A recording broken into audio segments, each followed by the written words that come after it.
news at 6. If you're the lucky finalist, call in by 6:30 p.m. and you're a winner. We're giving away checks every day for 3 weeks. Get your entry blanks at Mancini's Sleep World, Reed Sports Shop, and Collectibles Outlet. I'm Steve Gannon. Coming up on the 49er Locker Room Report, we'll talk about yesterday's game with Carolina, what it means to the Niners' playoff chances, all that coming up after the Raiders Chiefs.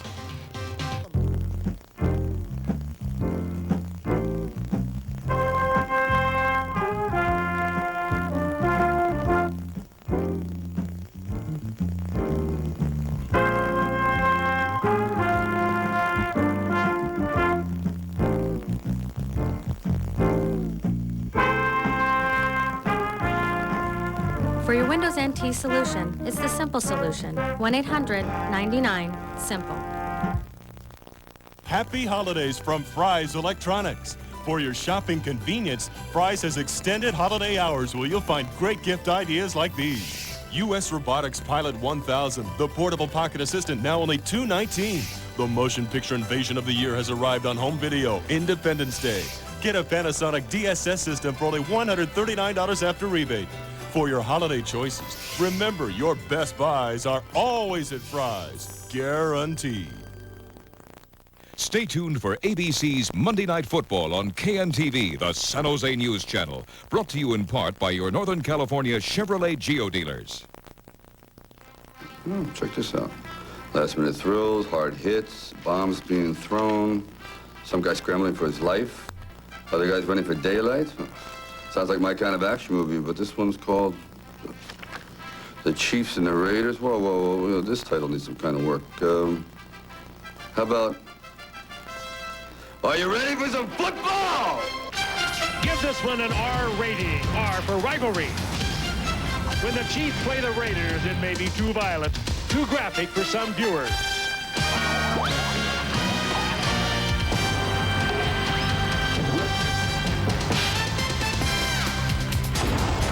It's Ali Frazier twice a year.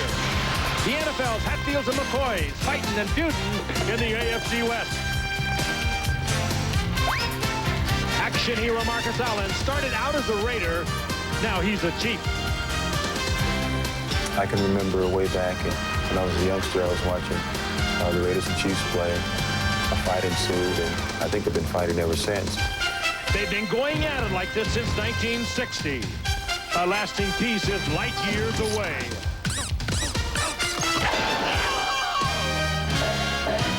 The Chiefs have won 35. The Raiders have won 35. They're at it again on ABC's Monday Night Football. Secure Oakland.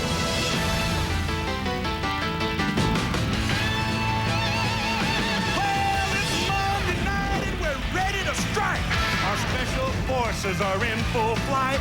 We're coming by air and on the ground. Enemies collide in the big showdown. We gotta get ready. We gotta get right. The Chiefs and the Raiders ain't holding back tonight. So get ready. I mean, get ready. Are you ready for some football? A Monday Night Football. We got Frank and Al and Dan. They're gonna get it kick-started. Lynn and the crew's all set. The crowd is psyched, 'cause all my rowdy friends are back for Monday night. The city of Oakland, California in the foreground, and as we look across the San Francisco Bay, the familiar side of the bridge, in the skyline of San Francisco, and it has been raining and hard here in San Francisco. It's picked up over the last couple of hours. A sellout crowd here at Oakland-Alameda County Stadium for Monday Night Football, the Kansas City Chiefs and the Oakland Raiders. Hello again, everyone. I'm Frank Gifford with Al Michaels and Dan Deerdorf. And like all the games that were played this weekend of the National Football League, tonight's game will be played with the backdrop of the loss of the former commissioner of the National Football League, Pete Roselle, who passed away on Friday night. We'll be talking more about Pete. And knowing Pete as I did, we'll be talking more about halftime, but knowing Pete as I did, I know he would appreciate a matchup like this, an AFC West matchup between the Kansas City Chiefs and the Oakland Raiders. The Raiders coming in tonight at 6-7, desperately need a win tonight to stay alive for a playoff spot.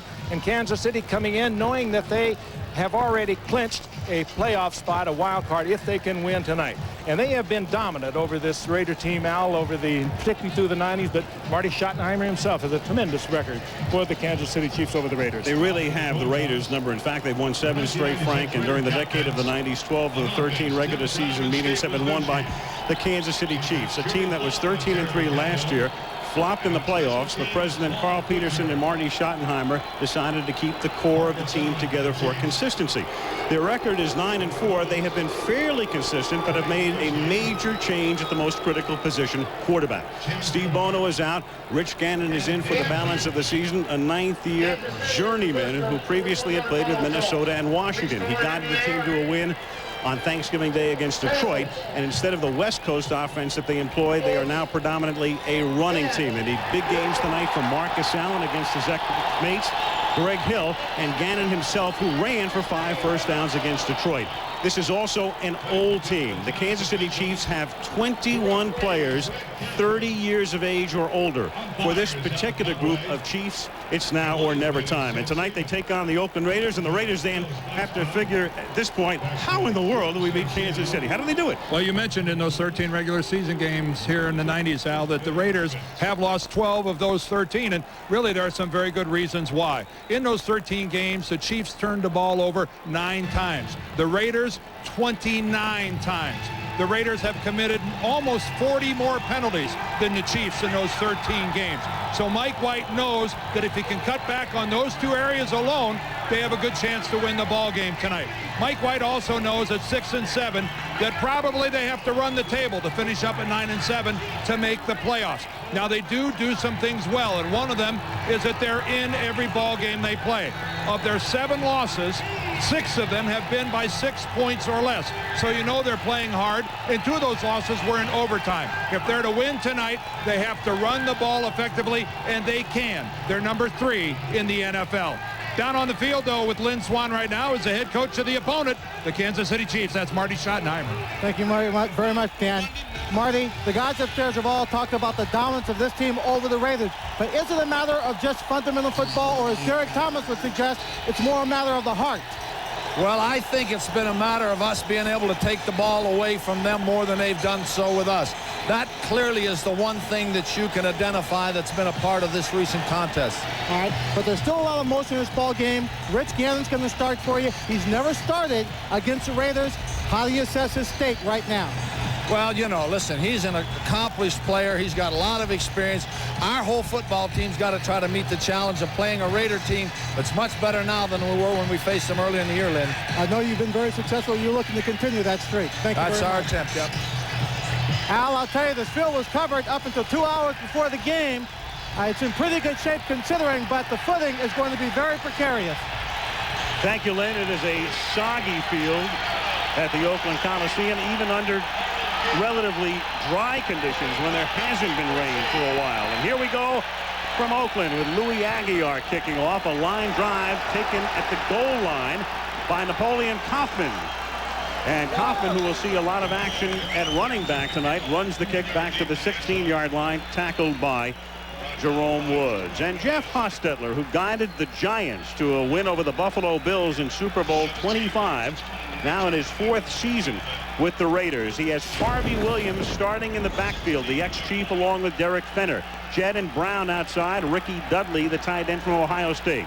Harlow, Wisniewski, Robbins, Gogan, and Kennedy will be very key tonight, because in the prior meetings between these 2 teams in recent years, the Chief defensive line has really dominated the Raiders offensive line. First down from the 16-yard line, and Hostetler to throw.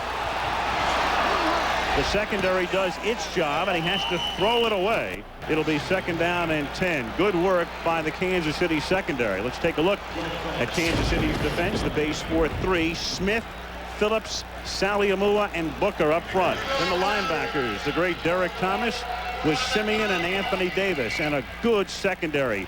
Carter and Hasty at the corners. Washington and Collins the safeties. Hasty and Collins, according to Marty Schottenheimer, are playing the best football of any 2 players on this team and are legitimate Pro Bowl contenders. 2nd down and 10 from the 16-yard line. And Hostetler gives the ball to Harvey Williams, and he can't get on track. That's Neil Smith greeting his former teammate. Neil Smith coming off kind of an ordinary season for him. He's only got 4.5 sacks coming in tonight, way below what he's had in the past. He's been a consistent Pro Bowl player, but he's had a lot of nicks. He's had an ankle. He's had a back problem. And both of these teams, Dan, are going to try to run the football. Marty loves to run the football, and the Chiefs are doing it well this year. They're 5th in the league at rushing, and the Raiders are 3rd in the league. So they're both going to try to rush the ball tonight. I agree, Frank. We could have a fast game tonight. 3rd and 13 after a loss of 3. A 4-man rush, and they run the ball, and it's Harvey Williams barely getting on track, running into traffic, stopped at the original line of scrimmage after a gain of 3. So it'll be 4th and 10 as Marvin Bayless comes up to make the tackle, and there is an injured Chief.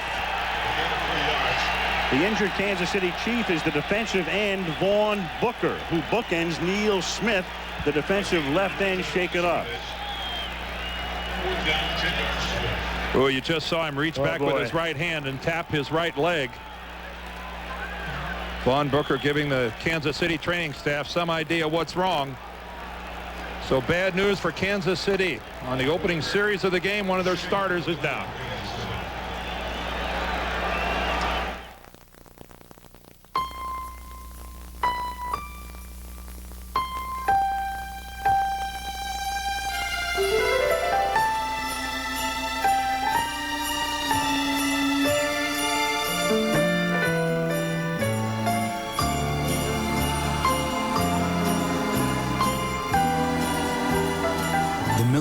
Company wishes you and yours a very happy holiday season. A blade can leave you feeling irritated.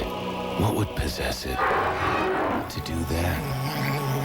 Introducing the Norelco Reflex Action Razor. A great shave with less irritation than blades. Skill Power Tools make such quick work of all your projects.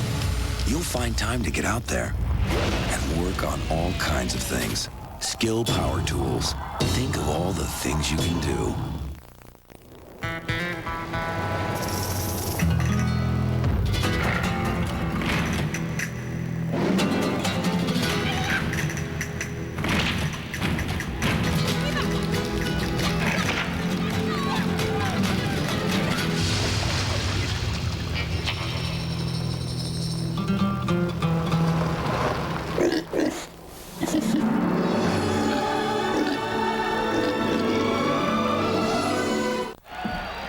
Here's Vaughn Booker right here. I want you to look at his right leg.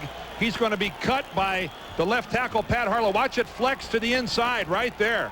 Luckily, his shoe kicked out, but still, that looks like a major flex of his right knee, but yet Vaughn Booker jumped up and ran off the field. And he should be very happy. This is a natural surface because both of his shoes came out of this surface, probably would not have on a synthetic surface. That thing gave an awful lot. He's got very loose knees if he's not hurt badly. Here's Leo Araguz. It's his first NFL kick, and it's a nice one.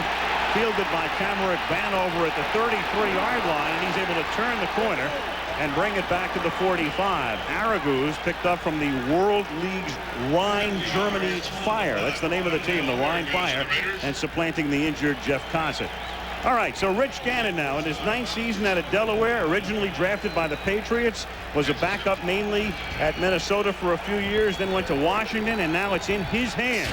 Marcus Allen and Kimball Anders in the backfield. Penn and LaChapelle outside. Walker is the tight end, and the guys up front.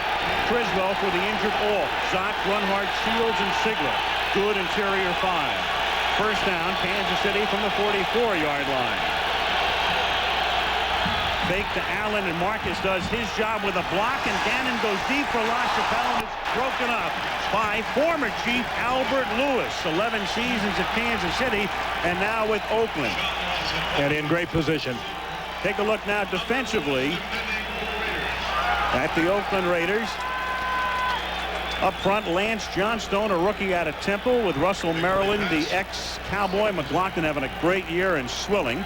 Morton, Beekert, and Jones are the linebackers. Jones leading the team in tackles. And then in the secondary, McDaniel and Lewis with Lynch and Carrington at safeties. Eddie Anderson is in uniform, but not 100%, and won't see that much action in the secondary as Marcus Allen fights his way over right guard and out to the 50-yard line for a gain of 6. Well, the first break of the game goes to Kansas City, and that they get to start with such good field position, starting at their own 44-yard line. Defensively, they forced the Raiders into a 3-and-out, and now they've got this type of field position. Question is, can they capitalize on it? See him retaping the ankle of Vaughn Booker. And again, I would have thought it would have been the knee. Did you see that knee bend? That guy has the loosest knees in the NFL. Fortunately, 3rd down and 5 as Marcus Allen moves to the outside and can't turn the corner. Tackled at the 49. Albert Lewis has a big first series and a huge series for the Raiders defensively. That was a monster series for the Raiders, stifling the Chiefs and negating that wonderful field position Kansas City started with. And Albert Lewis in perfect position coming up, and Marcus really never had great speed to begin with, and Lewis timing it out perfectly. The 36-year-old cornerback who has kind of had a Pro Bowl season once again, regenerated here for the Oakland Raiders. He's had a great year. Louis Aguiar to punt, and there's movement up front. And then finally a flag gets thrown. There was all kinds of movement and pointing, but the flag was thrown late. It's Red Cashin's crew tonight, and Red will tell us about it. Before the snap, false start. Number 59 on the offense. 5 yards, still 4th down.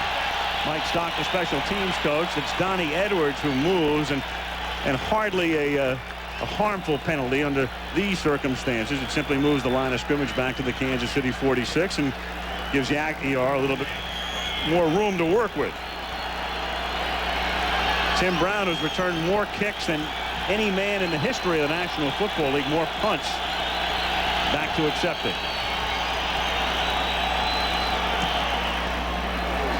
Floating kick and pretty short, and the fair catch is called for and made by Brown at the 22-yard line. So for each team, the first series, 3 and out. 3:03 into the game, no score.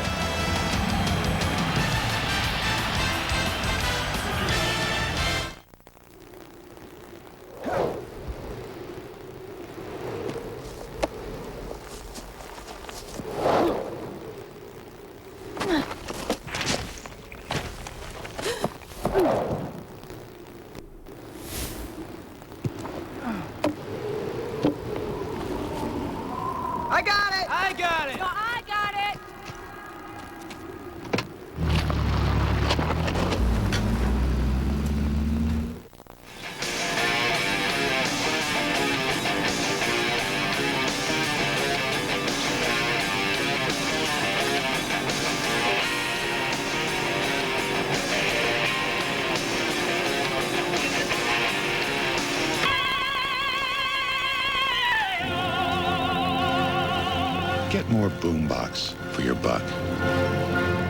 Circuit City. You can't find a lower price. We guarantee it. This year, give someone a whole new way to take pictures. The Kodak Advantix system. A new kind of film. Drops into a new kind of camera.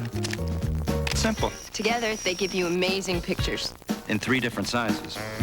All with the flick of a switch. All from the same roll of film. And with Advantix photo developing, you get an index print. An index print for easy reordering. And the most consistently beautiful pictures you've ever taken. Nice subject. Kodak Advantix. It's the gift to get. Now that Brad's growing up, Tim's got to find a new buddy. In the mood for a little block sanding tonight? Spend some time talking to me first. I'll do it myself. Home Improvement, ABC Tuesday. He is back out on the field. Again, take a look at the right knee and how much it gives. And Vaughn Booker, I think, remarkably back out on the field. Good for you, Vaughn. And it wasn't the knee, it was the ankle. They're saying it's a strained right ankle, a twisted right ankle, and he's back in the game.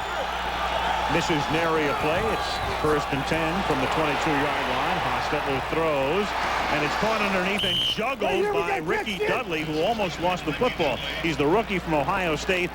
who went to OSU as a basketball player, only played 2 years of football and became the Raiders' #1 draft choice and has been having problems holding onto the football. You know, it's interesting. He's only played 3 years of football, if you count the 2 in at Ohio State you mentioned. Now this is his 3rd year of big-time football, and he started every game for these Raiders.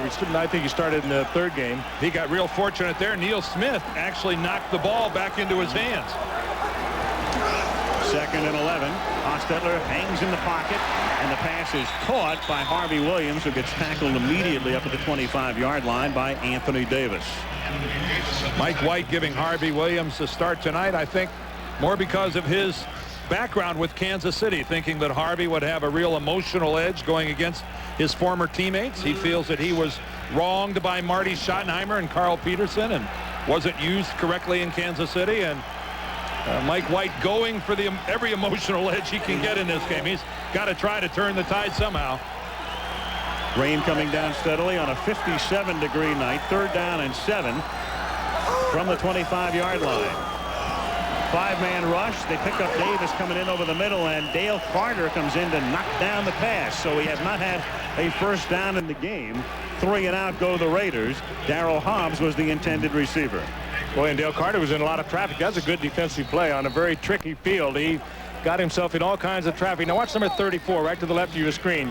Goes around the tight end, Ricky Dudley, and gets in there for the deflection and avoids the flag too. Beautiful. Perfect timing. Here's Leo Araguz. Jeff Gossett was hurt, so he's gone for the season, as you see Vanover. Then they brought in Rich Camarillo to punt, but he was hurt in pregame warm-ups a week ago. Billy Joe Hobart punted, and then they signed Araguz. And his second NFL kick is a short one. 35 yards on the fly, but takes a nice bounce. It'll look a lot better on the stat sheet as it's down at the 28. 47-yard boot for Araguz. KC takes over there. 9:43 left in the quarter. No score.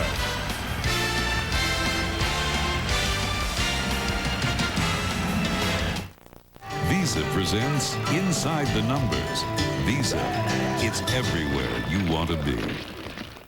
How does 16 ounces exude all of the hard work and toil of an NFL game? Stay tuned. Take a stroll down memory lane at the Pro Football Hall of Fame. You crushed my knee. Was your toes. You broke my ribs. It was your nose. Ah, yes. I remember it well. You sacked me once. I sacked you twice. In pouring rain. No, it was nice. Ah, yes. But when you go, don't forget your Visa card, because the Hall takes the NFL's best, but not American Express. See ya, Nitschke. It's buckets. Ah, yes. Visa, it's everywhere you want to be. 16 ounces or 1 pint of sweat is lost in the pit of every NFL game. The sudoriferous warriors that battle here are the unappreciated heroes of the game. So even though this war zone does not emit a very perfumed aroma, it might in fact be the most essential part of the field.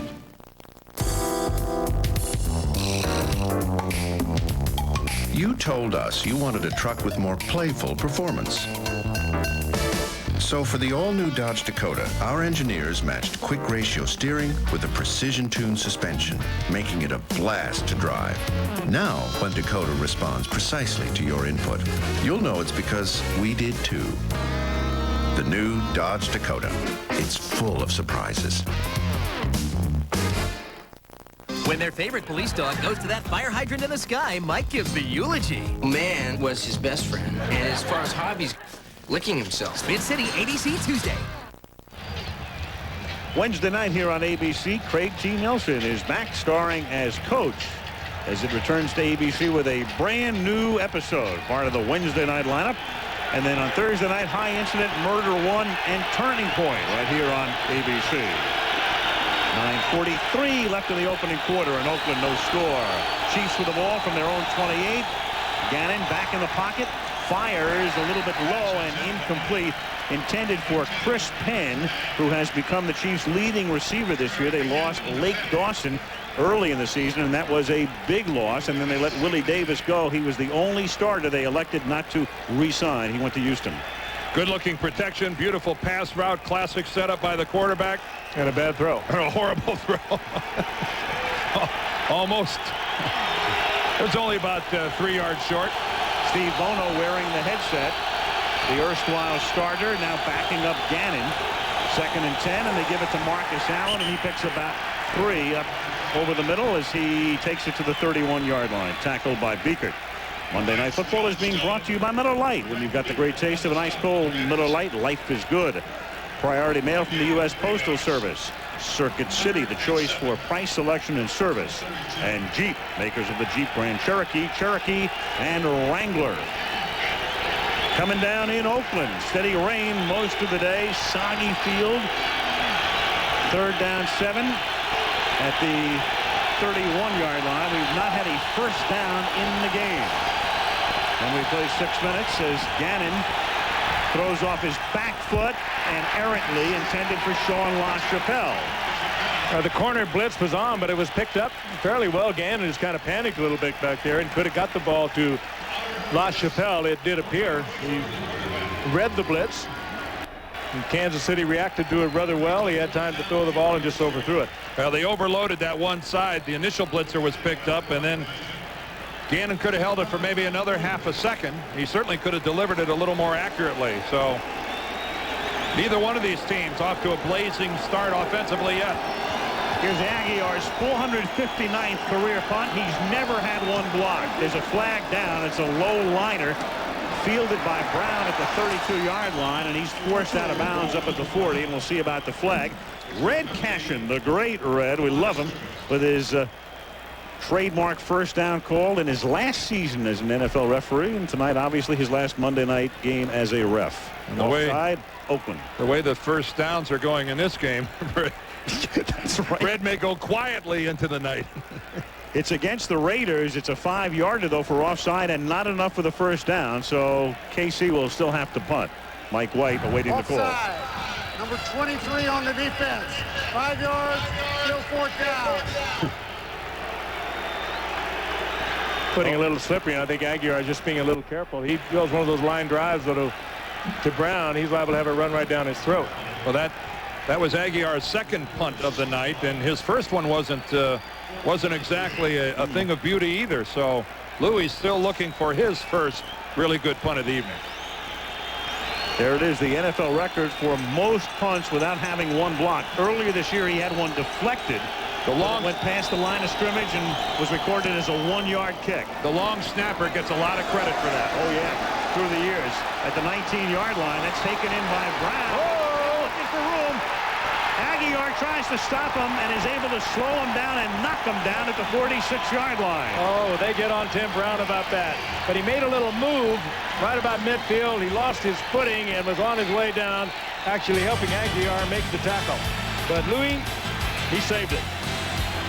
Raiders will have it in KC territory when we come back.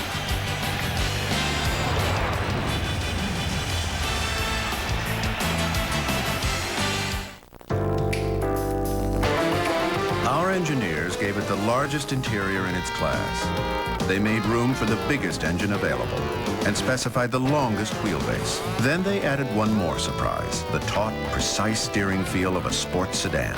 So when Sport Truck Magazine named the new Dodge Dakota Sport Truck of the Year, we were honored, but not surprised. The new Dodge Dakota. It's full of surprises. I have been off the Nicotrol patch for 1 month. Using the Nicotrol patch, there was only one dosage, and that made it very simple to use. You didn't have to worry about different phases and different steps that you had to go through. New Nicotrol, with the shortest quitting plan, only 6 weeks. Nothing has been proven to work better, and Nicotrol helps control cravings, so you can quit. I didn't stop, I've quit. And to stop is momentarily. To quit is for good, and that's what I've done. Look for the red I Quit check. 6 weeks, 1 step. Take control with Nicotrol. Nice tattoo. Gucci, wiggle, hoochie coochie. Hey, check this out. Oh, look at that. What you got?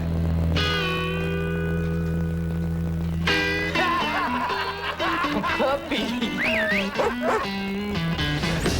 When just a cold one isn't cold enough, call for the refreshing taste of cold-filtered Miller Genuine Draft. Nice tattoo.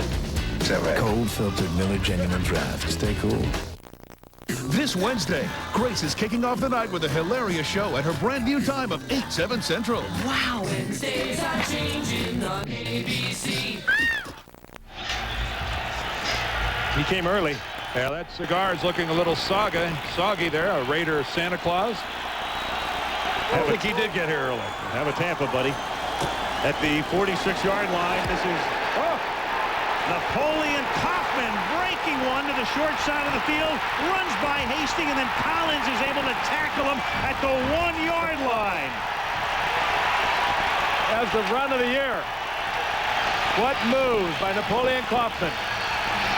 45 yards, and only Collins was able to knock him down just shy of the goal line. Oh, boy, did he have some fine blocking at the point of attack. Right tackle Lincoln Kennedy gets out there with a good block. What, 72 Kennedy, Gogan 66 turns upfield, Fenner 34 gets a good lead block on Derrick Thomas, and then there's a block by Tim Brown, and the rest is all Napoleon Kaufman. Look at that.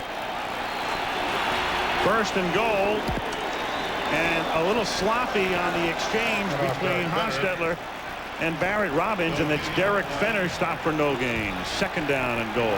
Boy, what a good look at how many people it takes a lot of times to make a run happen. You had 4 or 5 really excellent blocks on that run by Napoleon Kaufman. And the runs downfield too, Dan. Yep. They weren't all at the line of scrimmage. Get a reverse angle here. That's a really nice play by Martin Bayless, number 21 from Kansas City, who got upfield and stuffed that thing. Jerry Bull, the big defensive lineman, is in as the fullback. Fenner is the tailback. The play fake by Haas, who looks to the end zone, throws, and it's caught for the touchdown by Andrew Glover, the tight end.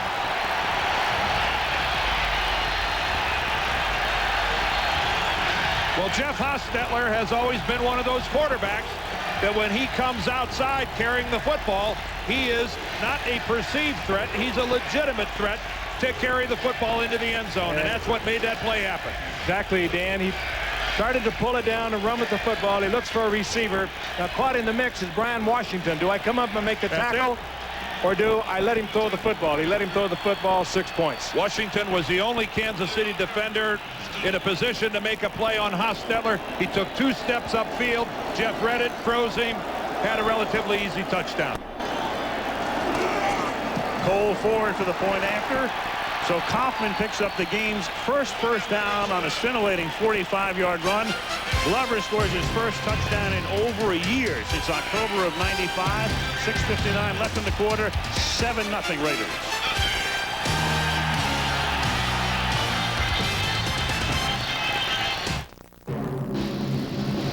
Send your package in 2 days with FedEx, and people are impressed. Cost about $8. Send your package in 2 days with UPS, and people are impressed. Cost about $6. Send your package in 2 to 3 days with priority mail from the U.S. Postal Service, and people are impressed. Cost $3. So, 8, 6, 3, what's your priority? Priority mail from the U.S. Postal Service. You know, whenever I serve Ballatori at a party, something really interesting happens in the kitchen that doesn't usually happen. All the glasses come back empty. Why champagne when Ballatori tastes so good? The Braun Flex Integral with its pivoting head gives you our closest, smoothest shave anytime, anywhere, fast. Huh? Is there a problem, officer? You have a nice day. Braun, designed to perform better. Rudolph, I told you, hard right. We're supposed to be in Havana in 5 minutes, guys. Look at my sleigh. You gotta be kidding me. Look at it. Somebody's in deep trouble.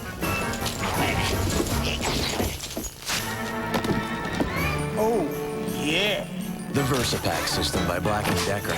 Versatile, economical, and it makes a great gift. I don't think Bob will mind.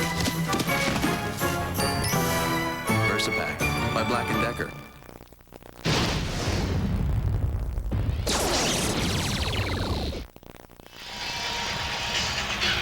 Napoleon Kaufman bundled up after a tremendous 45-yard run, almost got him to the end zone, and then Haas took him in with his pass to Glover. Raiders leading 7-0 as the Kansas City Chiefs, with a mark of 9-4, down by a touchdown. With a win tonight, Kansas City clinches a playoff berth. Vanover takes the Cole Ford kick at the 9. Tamarick is then pushed back at the 27, and there's a marker down. Eddie Anderson playing on special teams tonight, helping to make the stop. Marty Schottenheimer wrapping up his 8th season at the helm in Kansas City, and it's a hold against his run-back unit. Mike White wrapping up his 2nd season as the Raiders head coach. During the return, holding number 55 by the receivers, 10 yards, first down and 10. Troy Dumas. Again, let's go back and take a look at Napoleon Kaufman's run.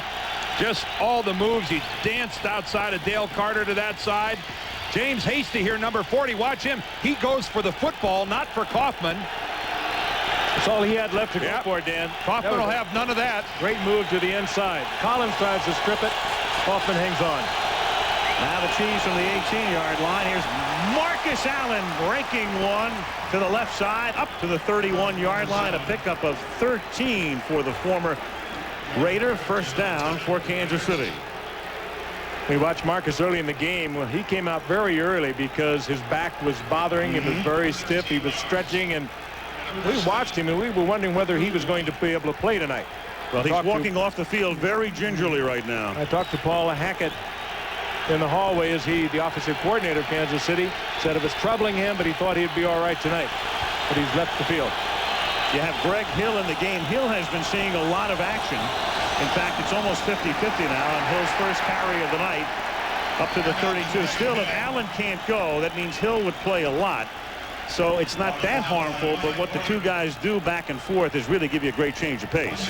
Quite frankly, Greg Hill would do a lot more of it. He came up with great numbers from Texas A&M, a first-round draft pick in '94, and if we look at the numbers by Marcus against the Raiders as a Chief, but Greg Hill would like to be the featured back. There's no question about it. And he's put some great numbers up there over the past 2 games. You mentioned that, Frank. The last 5 games, he's averaged almost 6 yards a carry. 2nd and 9. The play clock running down after Ganon repositions the receivers. Rich on the run, avoids the sack. He can scramble. Well, and that's why he replaced Steve Bono. For that and that alone, his mobility made Marty Schottenheimer make the move to put Rich Gannon in there instead of Steve Bono. And right now, Greg Biekert is well aware of Gannon's mobility. Well, he's a good athlete. He ran 5 times for first down against Detroit on Thanksgiving Day. Now, look, he's looking at number 27. He wants Greg Hill to do something that Greg Hill is not doing. That means he has to pull it down. He kept his head about him and turned a big loss into just almost getting back to the line of scrimmage. Ooh. Biekert, the middle linebacker of the Raiders, went sailing right by Gannon.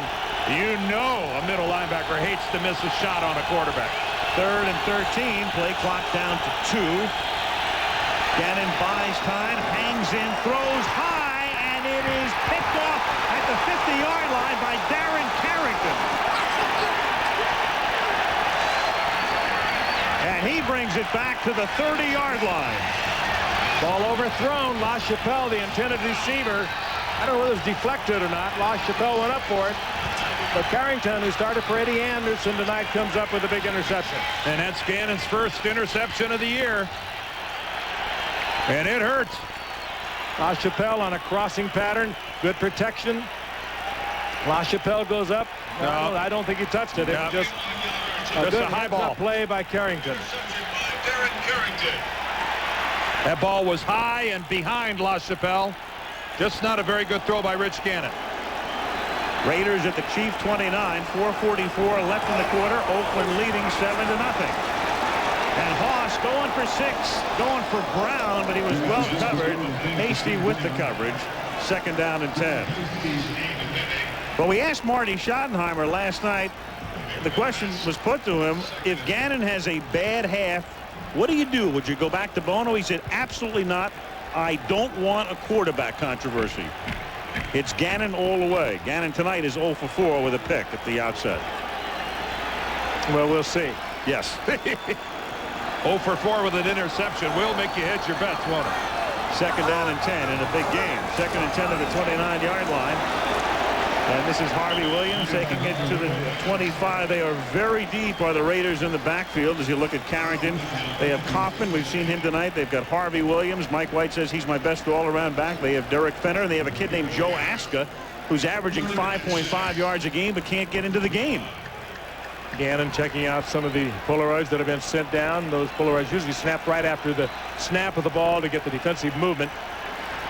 You mentioned Aska, Al. He's been bothered by a bad ankle, but you're right. He's well now. He just can't get a sniff of the football. Yep. Raiders as a team are averaging a sparkling 4.7 yards per run. It's 3rd down and 6, and that is not for Hobbs. Incomplete. Almost caught it at the 20-yard line, and still would have been short of the 1st down, covered by Bayless. And now Cole Ford comes in to attempt a field goal. Variation of that overload they ran before. Remember when Dale Carter made the good play? This time it worked to perfection. They had the guy wide open, and Hobbs just didn't handle the football. The Raiders this season have gotten off to slow starts almost every week. They have scored, coming into tonight's game, only 21 points all season in the 1st quarter. If Ford makes this, it'll be the first time they've scored more than 7 in the opening period this season. And Al, very hard to kick off of a wet field like this. 43-yard attempt. It's a low kick, and it is good. With a new holder, Leo Araguz, did a nice job getting the wet football down, and then Ford bangs it through. With 3:47 left in the period, Raiders break out on top, 10-0.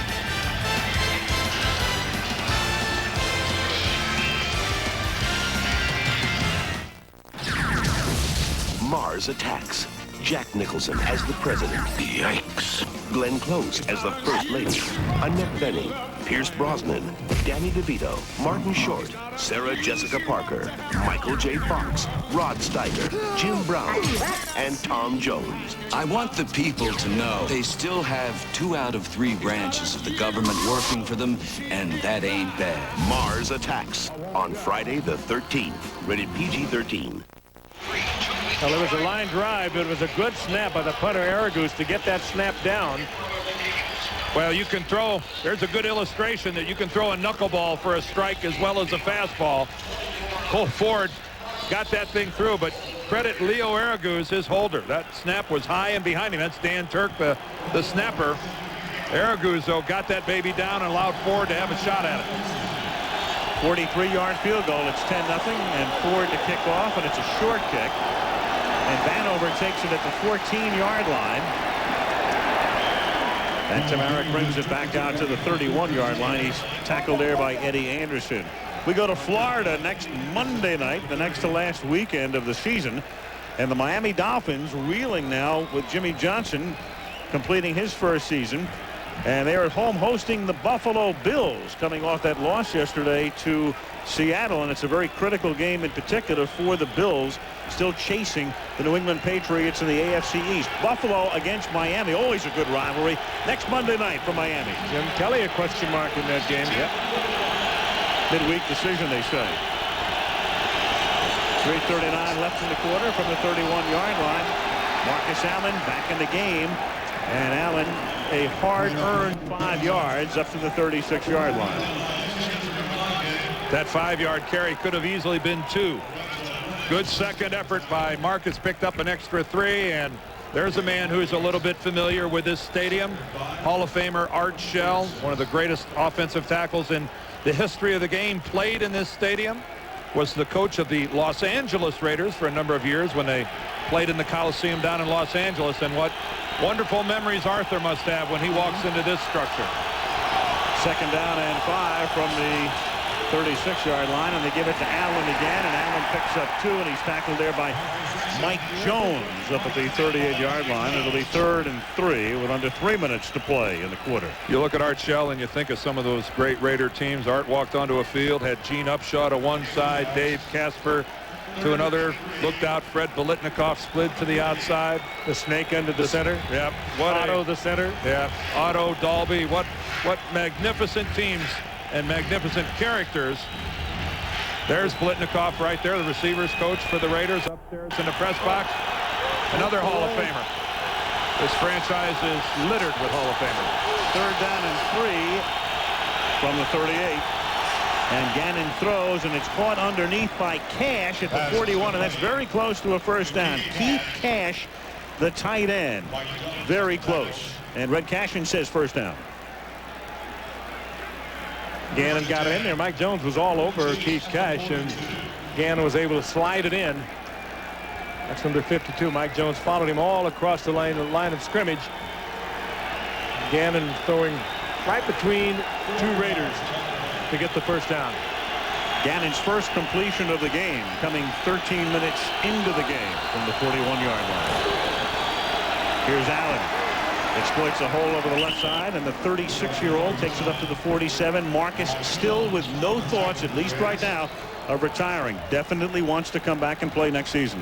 Well, he's in great shape, and Marcus has really never been hurt. He had a little bit of a knee problem when he was with the Raiders, and when he really made just a very few starts in a couple of years before he came to the Chiefs in '93. He didn't play that much with the Raiders, so even though he's up there in years, and this is his 15th season, for about 4 years, he didn't play that much with the Raiders.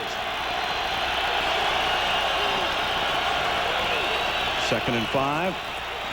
Allen again swings out of the backfield, looks for the first down, is close to it. Darren Carrington forcing him out near midfield. They'll spot it across the 50 at the Oakland 49. I think when you talk about Marcus Allen and let's just say Albert Lewis over on the other side for the Raiders in his 14th year, you almost throw age out the window in this era where the athletes train on a year-round basis and the way they take care of themselves. Productivity is what counts, not age. And again, you see another one of Marcus's attributes, the oldest player in NFL history with 150-plus carries in a season. It's not how old you are you still productive? And these guys certainly are. And the environment. He plays behind a pretty good offensive line. 3rd down 1, and here's Allen seeking that first down. Very close. Tackled there by Mike Jones, who's been active on this series. Among other things, Marcus now the all-time leader in rushing touchdowns with 112. He eclipsed Walter Payton's mark recently. Red Cashin indicating there's a stoppage of the clock here for a measurement. And Marcus really getting up and again heading over to the Chiefs sideline. Well, that's kind of his demeanor too. He's like Jim Brown. He gets up kind of slowly. But he's hurting a little bit tonight. His back has really acted up over the last 48 hours. And he wants to be in this game tonight. All right, Red, let's hear it now. Give it to us, Red. It's not on the penalty. So we need a penalty. We need a penalty to have Red give us the first down. We're gonna, if we don't have a penalty tonight with the first down, we need a token one anyway. We'll just ask him to do it. Sure. Just for old time's sake. With the Raiders, we'll have a penalty. Yes, we will. Guaranteed. Clock will start, and the quarter will expire once they mark the ball ready for play. And that's the end of the first quarter at the Oakland-Alameda County Coliseum. It's the Raiders 10, Kansas City nothing. And Monday Night Football is back after this message and a word for ABC Station.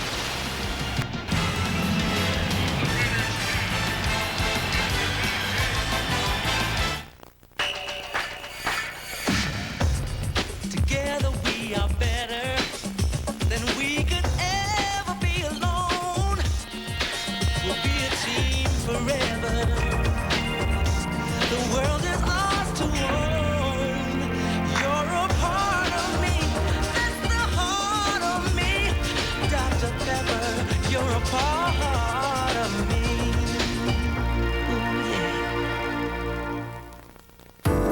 With the all-new Dodge Dakota, we offer a choice. A torquey Magnum 4 that is not the typical wimpy whiner, a serious high-output Magnum V6, and a real live Magnum V8.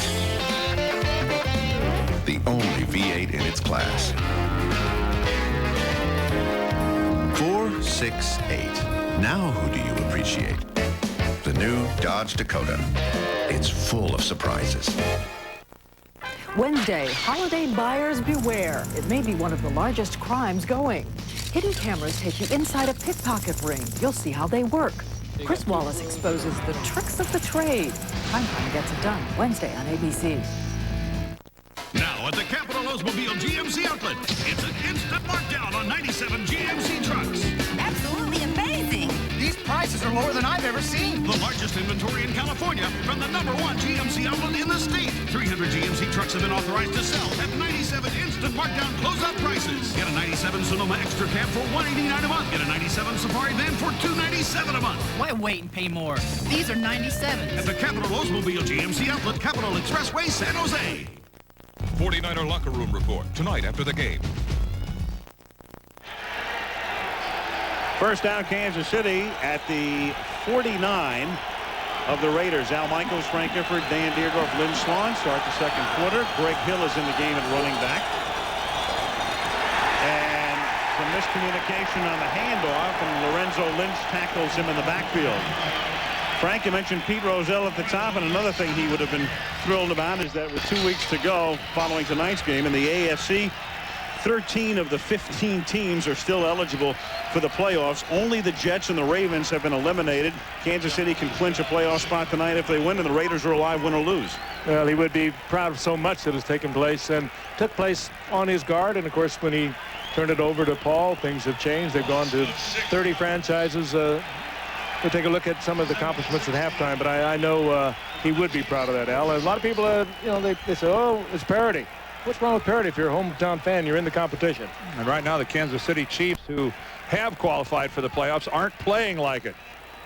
Jeff Criswell, their left tackle, is still down on the field, but falling behind quickly, 10-0, and Kansas City again has some pretty good field position here at their own 45-yard line. They better start turning some of this field position into some points here in the first half, or they're going to get out of this thing in a hurry. Well, I mentioned now or never for this group of Chiefs at the top. It's an old team. It's a team that was kept together on purpose by Carl Peterson, Lamar Hunt, and Marty Schottenheimer, and it's now or never for this group of Chiefs. You mentioned something, Al, at the very beginning of the show. 21 players, 30 years or over. This is a 16-game season, 4 preseason games, and it's a long season for those players who are long in the tooth, Dan. You know how it starts to hurt a little more when you got a few years on you. Well, you start running out of people, and you know, here's a classic case. As we look at Criswell going off the field, he's subbing for John Alt, their normal left tackle, and he's injured and has been a spot player. There's Alt over on the Kansas City sideline, and he's now had to come into the ball game, and they really didn't want to play John tonight. But now John's forced into action with the injury to Criswell. It's attrition really starts to play a role here. I'm not sure the Raiders will give him a lot of mercy. Yeah, Alt has been inactive the last 4 games. He comes in here at 2nd and 16 from the Kansas City 46-yard line. Raiders on top, 10-zip. Little screen pass and a terrible screen pass. In fact, as Kimball Anders makes the catch, and Mike Jones is right there to smell that and knock him down. I just want to correct myself. I think I misspoke there and said that Kansas City has qualified. They qualify if they beat the Raiders tonight. They have not qualified for the playoffs. At 9-4, they're very capable of finishing 9-7, and that's not necessarily in. Well, there's Jeff Criswell. He's obviously in pain, and he's hurting him. The man that's filling in for him. John Alt's had a bad back now off and on for the past few years. 3rd and 20. Yeah, Kansas City faces the resurgent Colts next week, and then their final game is at Buffalo. And 9-7 can leave you at home. 3rd down and 20, and it's a middle screen, and it's caught by Anders. And the Pro Bowl fullback takes it to the Oakland 46, but well short of the first down. Chester McLaughlin goes back downfield to make the tackle. 4th down and 8 upcoming, and in comes the punting unit and Tim Brown to receive it.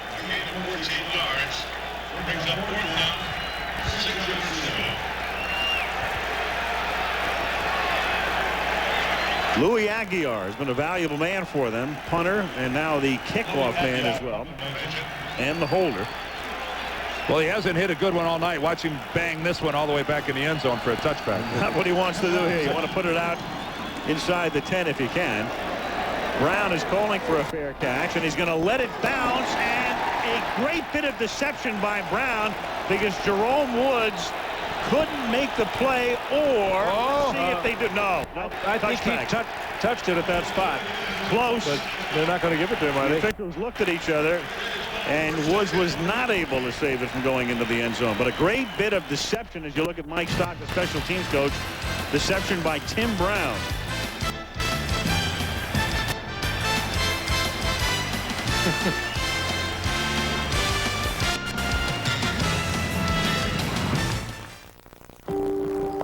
A demonstration of the remarkable performance of the V8 Intech-powered Lincoln Continental. With a luxurious leather and wood-trimmed interior and amenities like a two-person memory profile system and 6-way power seats, Continental can do 0 to completely spoiled in 4.5 seconds. The front-wheel drive Lincoln Continental.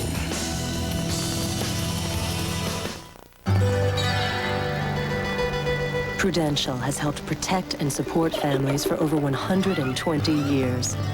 With the largest capital base of any life insurance company in America, we've always been there for families, paying over 85 million claims. Today, Prudential touches 1 out of every 5 people in America. People think we have quite a history, but all we've ever really done is help insure the future. The Rock, we've been there, we'll be there. I don't have to go to Pamplona to run with the bulls. I am already. I'm the IS director. On one hand, I'm watching costs like they're my children. On the other, buying computer systems compatible with ones that aren't even out yet. I don't need to grab the bull by the horns. I already have. Where is enterprise computing headed? Look to where the leaders of the PC revolution are taking it.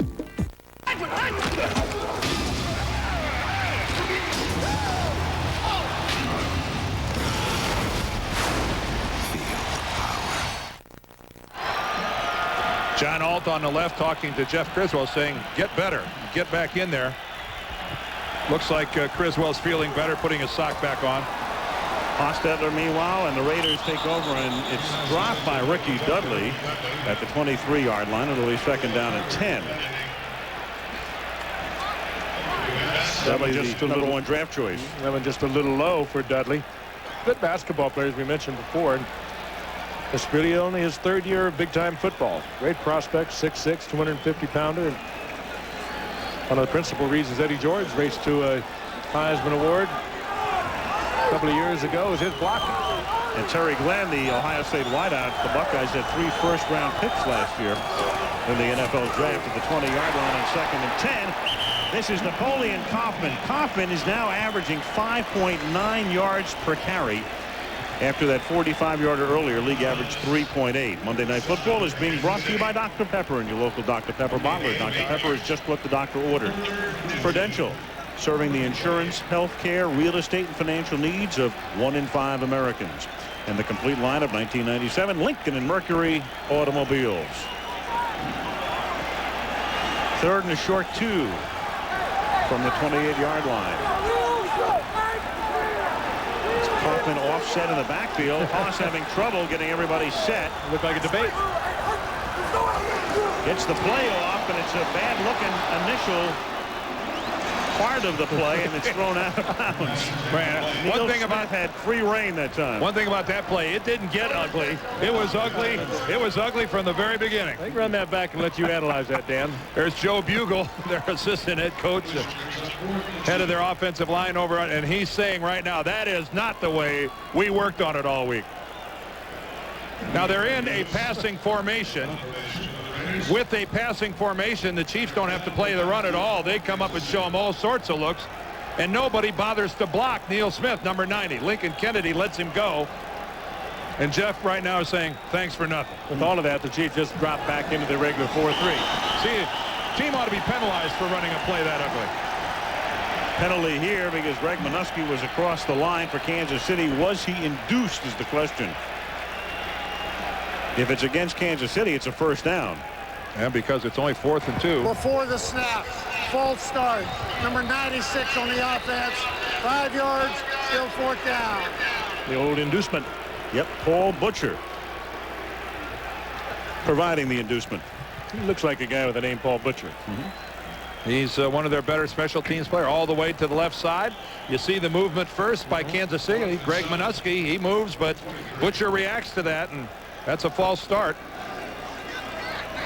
As long as Minuski didn't come into that neutral zone with that movement of his, he's allowed to do it. Line of scrimmage now the 23-yard line. A flag is thrown as the kick ascends. It is Vanover catching it at the 29, turning it back upfield at the 42, but there's a flag down back at the line of scrimmage.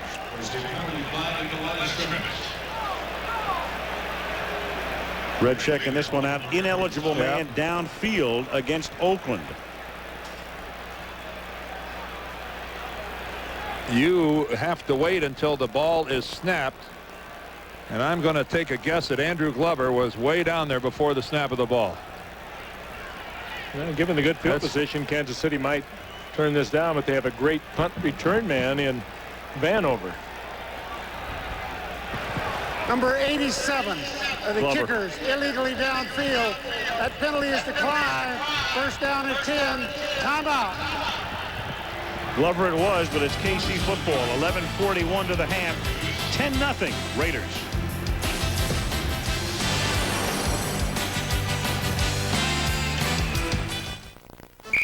AT&T presents A World Without Limits. What franchise has won the most playoff games? Stay tuned.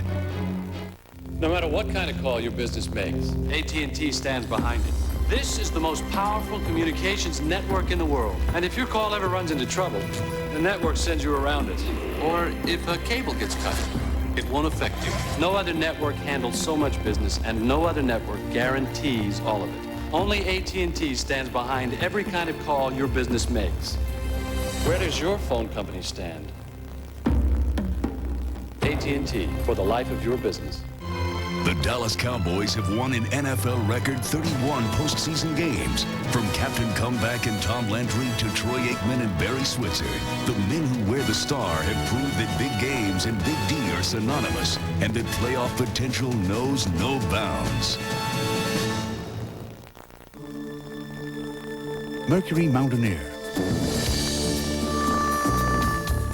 With available all-wheel drive, standard V8 power, and the kind of comfort you'd expect only in a Mercury. It's the perfect go-anywhere, do-anything vehicle, even if all you're doing is just running out for a few groceries. The 1997 Mercury Mountaineer.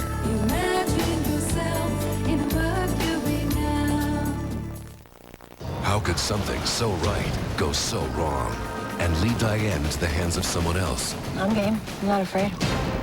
An all-new Blue, ABC Tuesday. Saturday here on ABC, and Thursday it begins on ESPN. Coverage of the Diners Club matches. Coverage of a unique event. Top names in men's, women's, and senior golf pairing up. Great golf action beginning Thursday on ESPN and then Saturday on ABC this week. Rick Hill starts this drive, picking up 5 up to the 47-yard line. A pickup of 5. Russell Maryland makes the tackle. Now there is a perfect Marty Schottenheimer first down. Hand it off between the tackles, a good line surge, and bang it in there for 5 yards. Now that's what makes Marty's clock go around in circles. And that's exactly what Kansas City should do, is they go right back to what they came in here intending to do, and that is running the football. Don't make Oakland play their game. 2nd and 5 from the 47. Raiders leading 10-0. Hill again, flag thrown, takes it across the 50 to the 49-yard line. Mike Jones in on the stop.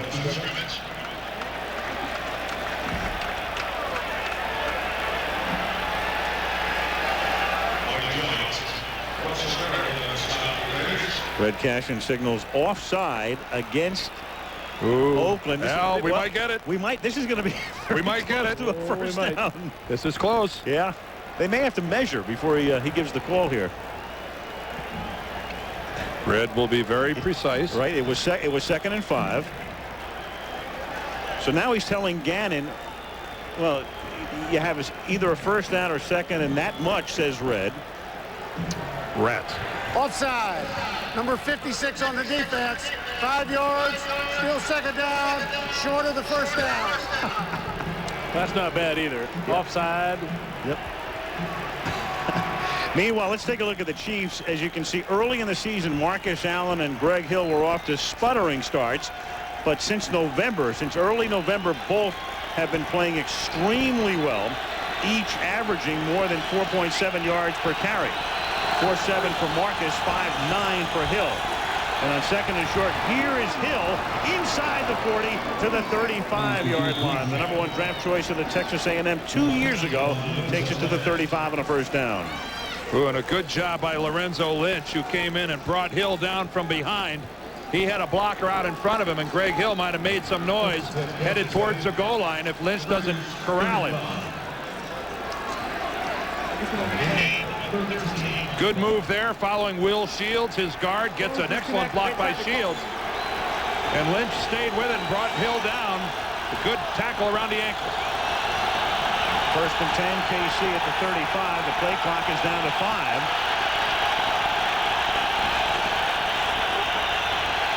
Gannon scrambling. Gets by Jones and steps out of bounds, and it's a gain of about 3.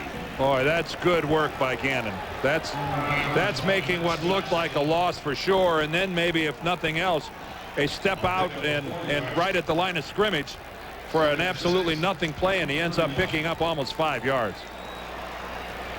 Put heads up. He doesn't panic. He changed the play at the line of scrimmage, was able to get it off before the play clock expired, and then turned what could have been a big loss into a pickup of about 3 yards. That's some real athleticism there. He got around Mike Jones, made him look bad in the process, and then deftly worked the sidelines.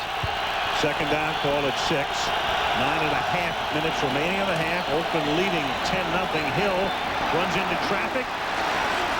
Bounces off the traffic, takes it to the 22-yard line, and a first down, tackled by Albert Lewis. Lewis is hurt. He's grabbing his right knee.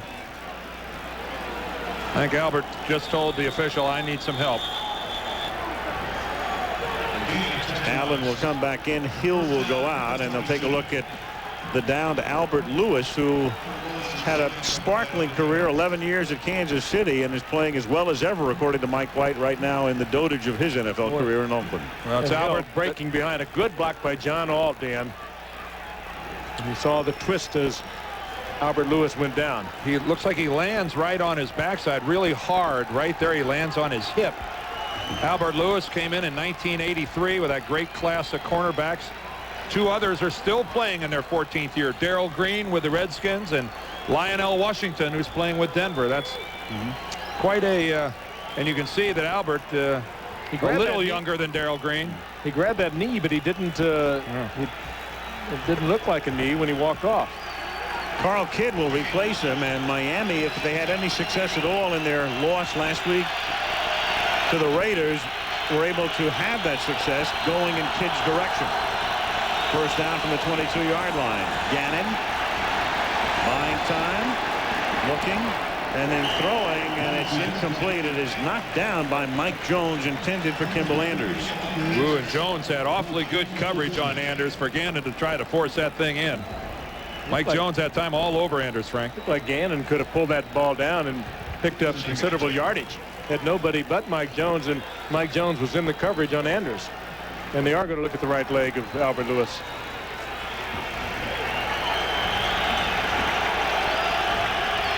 Right here. That's pretty tough to cover anybody much closer than that. Second and 10 now from the 22. Here's Allen inside the 20. Marcus tackled at the 19. It's a pickup of 3. 3rd and 7 upcoming with 8:40 remaining in the half. Oakland leading 10-0. Oh, they're rubbing that calf muscle of Albert Lewis. Wet conditions tonight. 2 teams having success on the ground, and in the air having next to no success. There it is. 8 yards passing for the Chiefs, 4 for the Raiders. Not a lot of offense by either club. 76 and 61 yards respectively. 3rd down and 7, but the rain has stopped, at least for the moment, as Ganon gets chased by Swilling, avoids him with a nimble move, and then throws a wobbly duck, incomplete, intended for Vanover. Boy, they've got this play set up just the way they want it, and yet they just allow Pat Swilling to run free. You have got to account for this guy. He goes by 2 Chiefs and disrupts the entire play. Boy, give Pat Swilling a lot of credit on that. And once again, Gannon was able to at least turn something into a bit of it. At least he got the ball off and kept it at the line of scrimmage. 37-yard attempt. Stoyanovich is attempting a field goal for the first time in 4 games. 37-yarder to try to get KC on the board. The kick is a liner, and it's wide to the left. Picked up from Miami. Stoyanovich having a tough time in his new uniform. And KC still has 0, down 10-0.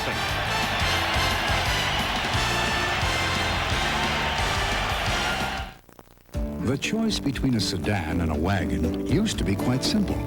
You choose the sedan if you wanted style, the wagon if you wanted more room. That is until Mercury came up with the stylish Sable wagon and the roomy Sable sedan. So to make the choice a little easier for you, we gave them both the same affordable price. Problem solved. Imagine yourself in a Mercury.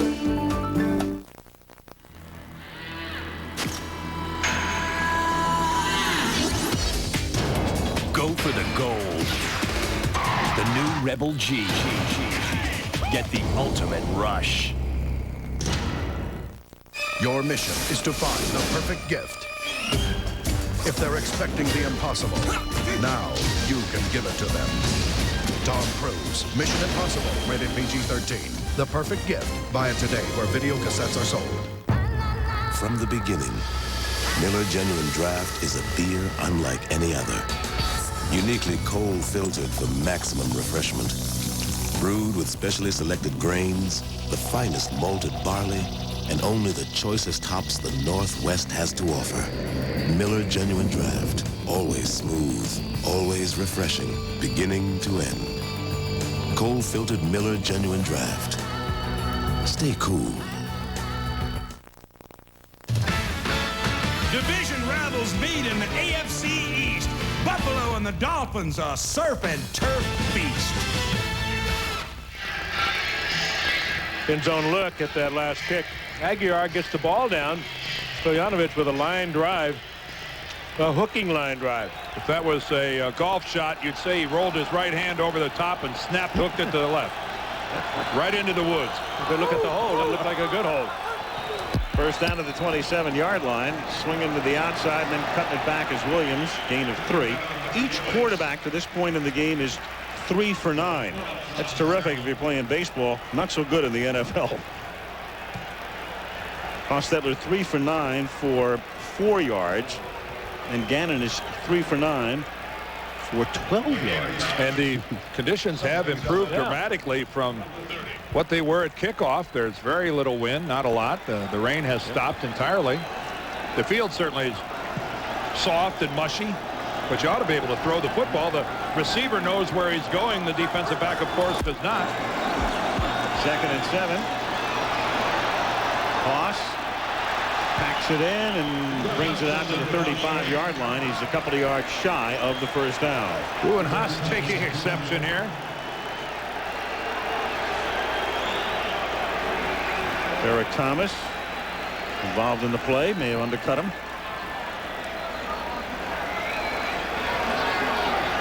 Hostetler missed the first 2 games. In fact, he was not involved in the last 2 losses to the Kansas City Chiefs. Yeah, these 2 teams met week 2 this year, and KC won by a score of 19-3. And Haas took offense to it. 3rd and a long 2, and Hostetler slings one complete, caught by Glover, the man who scored the Oakland touchdown, and that's a first down at the 45-yard line, covered by Anthony Davis, and Glover is hobbling off. Derek Thomas not back up on his feet yet either. Glover, big target, 6'6". He goes up for this one. Takes quite a shot. This Anthony Davis. And Derek Thomas stays on the field. Thomas sitting down right at the 45-yard line. This, of course, concerns everyone who roots for the Chiefs.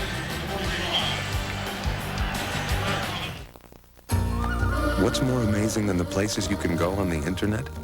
The fact that you don't need a computer to get there. Web TV from Philips Magnavox. The internet now on your television at a price almost anyone can afford.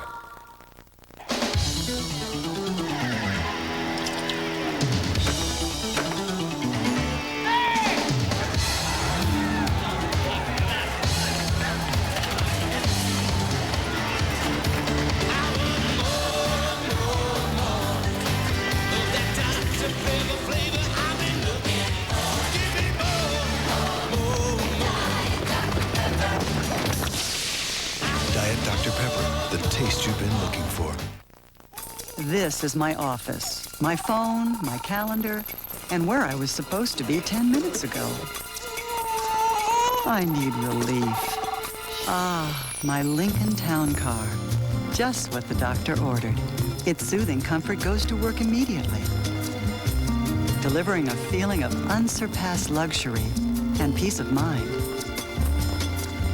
You know, I'm amazed a car like this is available without a prescription. Send email, get sports scores, find dinosaurs. Is something missing? Exactly. The computer. Web TV from Philips Magnavox. The internet now on your television at a price almost anyone can afford. Who killed the governor? The mob pulled the trigger, but who ordered the hit? The shocking truth revealed when Murder One takes it to a whole new level. ABC Thursday. Derek Thomas over on the Kansas City bench actually sprinted off the field. Looks like he might get some tape tightened up, but the way he ran off the field, he almost certainly will be back. He might have some tape loosened up there. Yeah. He might have had a cramp in his left leg. Andrew Glover tries to get loose over on the Raiders sideline. First down from the 44-yard line. And this is Harvey Williams picking up 5, tackled by the cornerback, former New York Giant Mark Collins, one of the 2 guys on the Chiefs who has Super Bowl experience. Collins played with the Giants in their 2 Super Bowl wins. And Marcus Allen, and we have a little scrum that breaks out. Marcus Allen the other, and he was the MVP in '83. And it's the Raiders and the Chiefs, folks. What else is new? Well, Kevin Gogan, number 66 of the Chiefs, one of the guys in there, and Anthony Davis. Kevin Gogan of the Raiders, rather. Anthony Davis of the Chiefs. I don't know why anybody would want to pick a fight with Kevin Gogan. Well, you got to be able to float like a butterfly and sting like a bee if you're going to go after this guy. He's 6'7", 330 pounds. Malibu Kelly Hayes is telling me that Dale Carter precipitated that fray and then ran for cover. Well, then he did the wise thing, running for cover. Gogan could hurt you badly just falling on you. 2nd down and 5. No flags, no ejections. Play continues. 4:35 left in the half. It's the Raiders and the Chiefs. It is.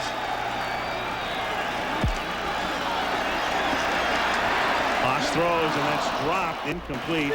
That's Kenny Shed, and Hostetler got banged to the turf. Oh, he took a shot. Hold on. Shed, another of the quick wide receivers the Raiders for years have loved to go out and get the sprinters, the Willie Gaults and the James Jets and the Kenny Sheds. Hostetler hit hard. That was Cullen McDaniel, but Haas has been sacked 4 times in each of the last 5 games. He's had 30 sacks, and he'll hold on to the football for a long time before he'll deliver it. Gets hit hard a lot. McDaniels sprints back into the game after he had come off. 3rd down and 5. Blitz is on. And the pass is caught over the middle by Dudley, who seeks the 1st down. Well, where are they going to spot this? Yeah, this will be interesting. Very close at the KC 45-yard line. It might have been just a little bit of a rookie mistake there. Had he just rolled to his right rather than trying to go through the tackler, he would have easily picked up that 1st down. Red saying get out of the way. That wasn't a 1st down call, and he's going to bring the sticks in. Well, it looked like he had to get exactly to the 45 to pick up the Raider 1st down. If you're looking at that spot on the far side of the field, looks to me like he's short. And Frank, I think you're right. That is a mistake. As soon as he catches the football, he should have rolled for the 1st down. It's just knowing where you are, the presence on the field, that will come to this young man. And they will be a little short. Dudley, rather than making that roll to the right for the 1st down, took on the tackler head on. Right here, you just spin to the right, and you got a 1st down. Well, credit James Hasty with one heck of a play. Well, he's having a great year. 208, giving away an awful lot of poundage to Dudley. And kind of acquiescing to the crowd, Mike White sends Hostetler back out onto the field. At least to line up to go for it. Yeah, you're 6 and 7. Why not? Well, you're also ahead 10-0 with 4:08 to play here in the 1st half, and dominating on defense. Your defense is playing well. You know, after a punt, you would pin Kansas City deep. You have nothing else. You have nothing to lose. You line up for it. So if you get penalized, it costs you 5. If the defense accepts, maybe Hostetler with a hard count here tries to draw him off. In the old days, Snake would go deep to Bolitnikov. 4th and inches. Yeah, they're not going. They're not going. Yep. And Neil Smith is saying, don't jump, don't jump. They're not going. Then Haas gets back under center. Well, I'll tell you what, Haas was right to do that. Neil Smith is waving his arms around. Yep. His arms were in the neutral zone while he was yelling like that. If they'd have snapped the ball, he'd have been offside. Yeah. But if you snap the ball, you don't have a play call. By the offense. Well, it helps to snap the ball if your quarterback's under center, too. Right, right. You know, a lot of times the center has free reign. If he sees that someone's across the line of scrimmage, he can just go ahead and snap the football. Now watch when Neil Smith comes up here. He's off sides with his left arm. That's why Haas got back up there. Raiders penalized 5 yards, but at this position in the field, it's meaningless. Well, good discipline by Kansas City defensively there. That makes Gunther Cunningham happy, their defensive coordinator. And the Chiefs accept the penalty. It actually gives the kicker, Araguz, a little bit more room to work with. Cunningham, the man in the middle, and Paul Hackett leaning into the picture in the foreground. Araguz floats one towards Vanover, and he fair catches it at the 15-yard line. So the Chiefs will have it at that spot after a 36-yard boot. 3:09 remaining in the opening half. And the crowd booing a little bit. Tough audience, up 10-0, and very tough. I just say, take a 10-0 lead at halftime. That's not a bad deal. I mean, what other crowd would have a promotion coming up? Guns for tickets in a couple of weeks. You bring in an unloaded firearm and they give you tickets. A worthwhile program, Al. Yes, it is. If it works. I'm not denying that. If it works. But what other team would have it? I don't know. If you can get guns. First down at the 16-yard line. The intentions are good.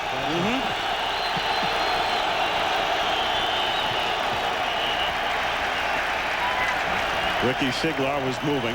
I somehow missed that program. Is that real? In a couple of weeks, it honest. Yep. Before the snap, false start. Number 66 on the offense. First down.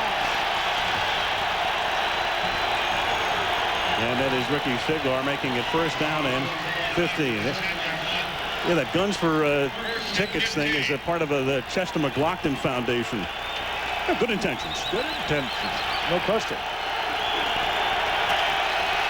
I wonder if they bring in like a howitzer, you get a PSL or something. Maybe you get a luxury suite if you bring in a tank. First and 15. Gannon's pass is caught by Anders, and he's taken out of bounds up at the 18-yard line. Make it the they actually spot it back at the 13. Now you know we're going to be barbecued for making light of this. No, you are. Worthwhile program. We didn't make light of it. Yeah, what else is new? Oh, a real team guy, huh, Frank? All for one. Well, the Chiefs as a team, as you can see, punt, interception, punt, and missed field goal, and they have been unable to generate anything offensively tonight outside of a couple of decent-looking runs by Allen and Hill. 2nd and 11. Gannon throws, and that's intended for LaChapelle and incomplete. Albert Lewis with the coverage. It'll be 3rd and long. Well, this passing game thus far, the Chiefs has not looked pretty. Another Kansas City player down. That's John Alt in at left tackle. You saw he had to come into the game when Criswell, that man, 69, went out with a bad ankle, and now he hobbles back out onto the field. This has not been a good half for the Chiefs, either in terms of production or having some injuries. Gannon is 4 of 11 for 16 yards and an interception. Injury timeout, 2:39 left in the half. How you and Brenda doing? Oh, man, she's got no respect for time in the morning. I warned you, didn't I? She's like controlling my life. Get used to it, man. Yeah, well, while I'm getting used to her, I just missed breakfast. Learn to anticipate. What's this? Kellogg's Nutri-Grain bars. Still low-fat, still made with whole grains, still delicious strawberry taste. Oh, that's all right, man. Yeah, it's good. But now Kellogg's Nutri-Grain bars have even more strawberry taste. I tell you, she's got me tied up in knots. I can see that.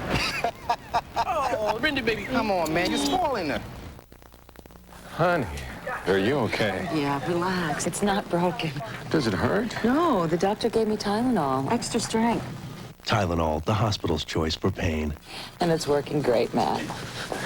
The car, on the other hand. Hyperkeratosis? Symptom: persistent, itchy, flaky scalp. Solution: Neutrogena T-Gel. It works. Neutrogena T-Gel Shampoo. Recommended #1 by dermatologists. Marcus Allen and Tim Grunhard, the center, hovering over Big John Ault, who came off the bench. They did not want to play John. In trouble with a bad back. And they had to bring him in when Jeff Criswell went out. Well, the weather has improved, and that means our Goodyear blimp is back in service, floating high above the Oakland-Alameda County Coliseum. And the Goodyear blimp tonight is the Eagle. There she is. Rain has stopped, at least for the moment. Ceilings when we got here probably no more than 300 or 400 feet. Well, you got your wish this year, Oakland Raider fans. Our second trip here to the Coliseum, and the Raiders' third appearance overall on Monday night, as we had them on the road earlier, and Big John makes his way over to the Kansas City sideline. It doesn't look as though the back is troubling him. We'll try and get a report. This guy's had Pro Bowl years before, represented the Chiefs in the Pro Bowl. And this crowd right now wants this Raider defense to keep the Chiefs shut out. 3rd and 11.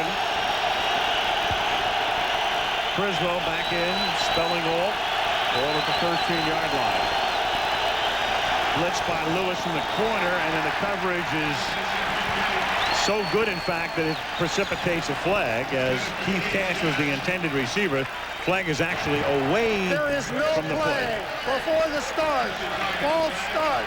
Number 69 on the offense. 5 yards, still 3rd down. That was Criswell, who had just come back into the game, so there was no play, and the Chiefs still have the ball, but it's 3rd and a mile. Well, that's somewhat of a break for Kansas City, as the incompletion forced a punt. They get it, even though it's a 5-yard penalty, they get an opportunity to convert. Criswell, again, as we've documented so many times before, as an offensive tackle, you're removed and you have a difficult time in hearing your quarterback. And this crowd was very vocal, and he just couldn't hear Ganon.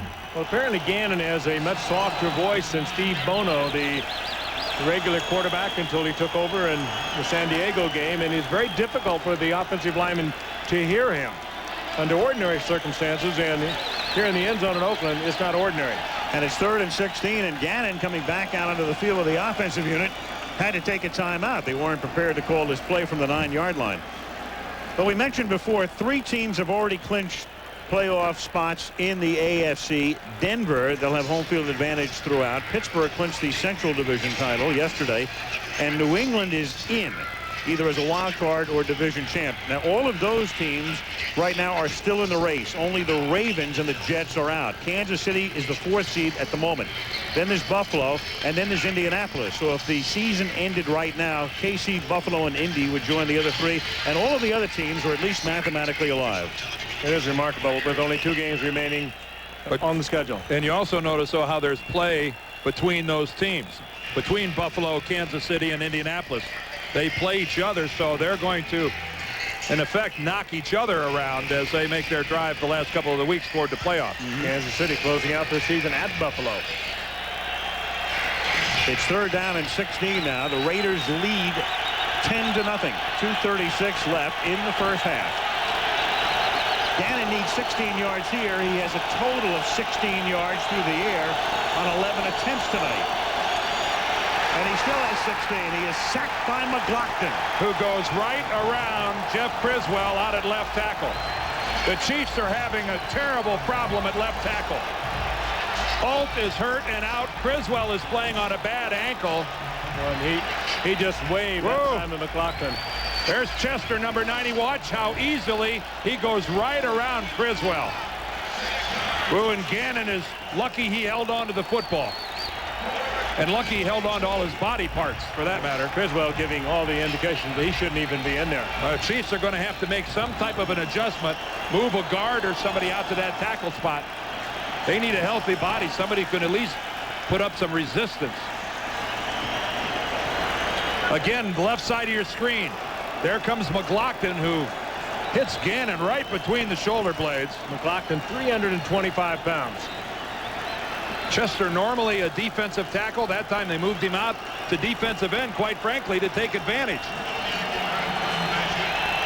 McLaughlin with his 6th sack.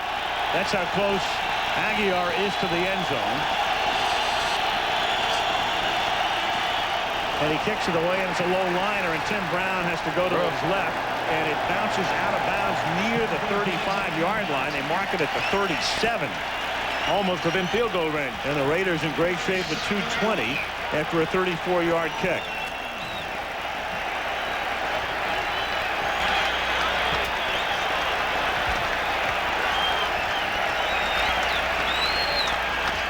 Oakland on top 10-0.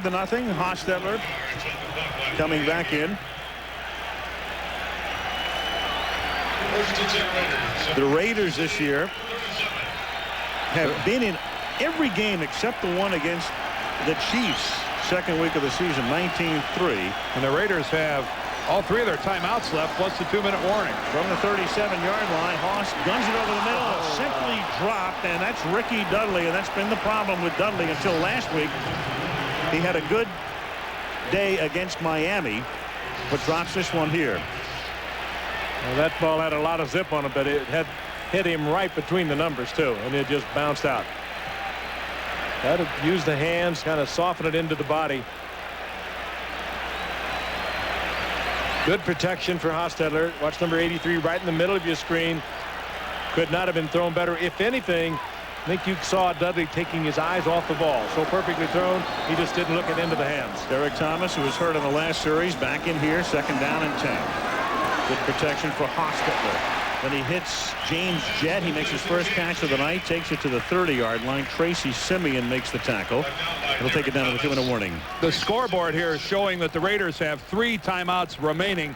They only have 2 left. They took one before that timeout. They haven't made the change on the scoreboard here. Here the clock stops at the 2-minute warning. But still plenty of time. 3rd and 3 when we come back, and Oakland up 10-zip.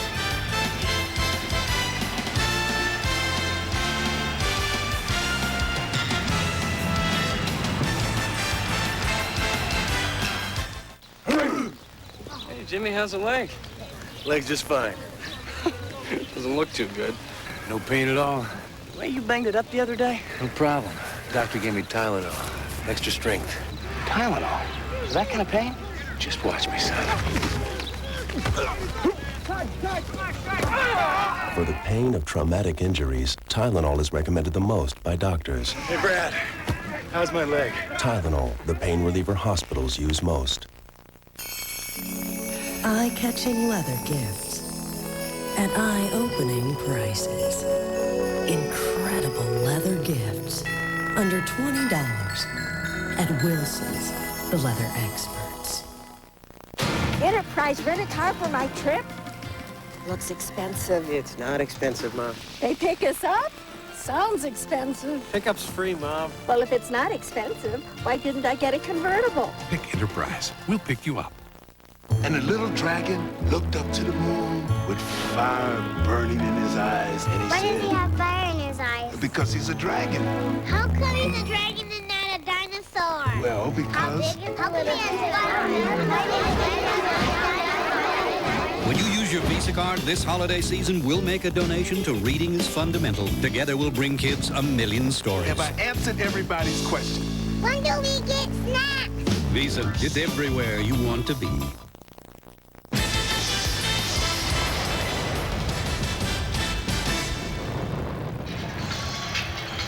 That is the grim aerial tale tonight. Only 42 total yards for the two teams passing. 28 minutes into the game. At the 2-minute warning, it's 3rd down and a long 2 for the Raiders at the 29-yard line. And the Chiefs blitz, and Simeon can't sack him, and it's dropped by Dudley. He drops it again. Ooh. Again, one that, no question, should have been caught. And Hostetler making a good move to get out of trouble. He was almost sacked, saved himself, and hit Dudley right in stride. Dudley, I don't know whether he took his eyes off it again, but he should have handled it. Watch how hard Jeff hits the deck. He gets undercut and he goes down, and that's a clean whiff right there. He barely stopped the momentum of that football with his hands. That's more of a wave than anything else. That's when you think about turning your tight end into a tackle. This is a 48-yard attempt by Cole Ford, and it is no good. Had the distance, but just wide to the left. How big a bullet have the Chiefs just dodged with Dudley's drop and Ford's miss? That's 2 bullets. Whoa.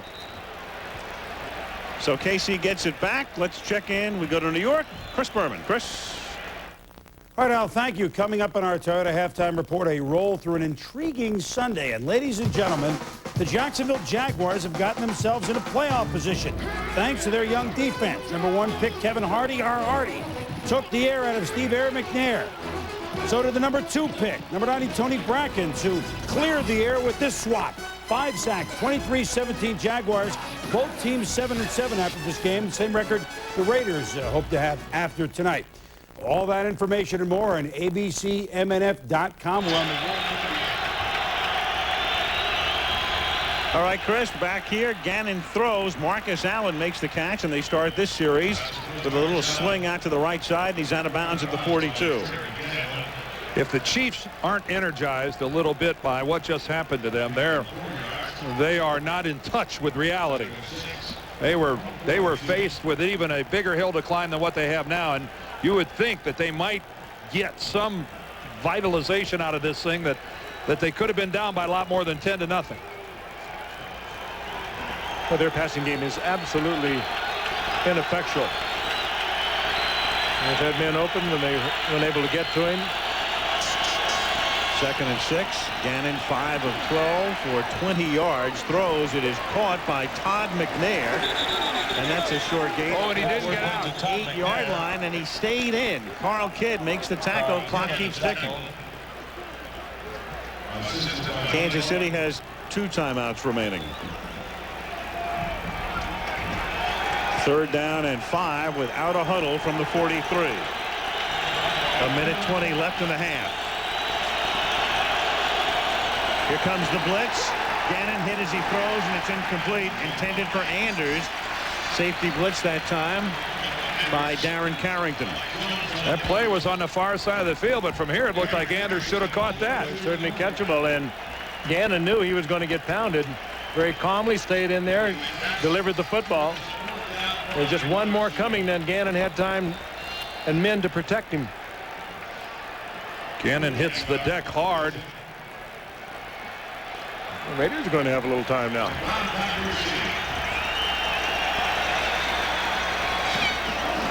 Aguiar to punt. Brown signals for the fair catch, makes it at the 18-yard line. So we've had a total in 28 minutes and 52 seconds of 39 net passing yards. Well, I would suspect that right about now the Kansas City's defense is not really lining up to say a lot of nice things to their offensive team. That was a rather anemic series by the Chiefs. Both teams struggling on offense, but when you look at the Raiders, you have to kind of wonder why they have not at some point tried to get the ball to Tim Brown. He is such a threat when he gets his hands on the football. You throw it to him underneath. He's a good runner when he catches the ball, but thus far now 1 reception here in the first half for Tim Brown. Very odd. A guy who has caught 75 passes this season, or more than 5 a game. Kaufman, who had the big play in the first half, that 45-yard run to set up the game's only touchdown. Up to the minute passing assessment here tonight. I think one thing for sure, it'll be quite a leap of faith before they, to go to Ricky Dudley again. Yeah, there you go. 39 total yards, the lowest total in any half this season, 83. Yesterday, Chargers Steelers in the second half. So we have less than half that total. And that was at a game, if I recall, it was snowing at Three Rivers Stadium in Pittsburgh. Well, we had rain in the first quarter, but it has not been bad at all here in the second quarter. 2nd and 9 from the 20-yard line. And the Raiders pretty much content to let the clock run out. Up to the 21-yard line goes Napoleon Kaufman, and neither team is indicating the necessity to call a timeout. Coming up, Chris Berman will have halftime highlights from New York, and we'll have a tribute to the late Commissioner Pete Roselle as the teams depart the turf at the Oakland-Alameda Coliseum. It's halftime with the Oakland Raiders leading the Kansas City Chiefs by a score of 10-0. We'll return after this message from the National Football League and a word from our ABC stations.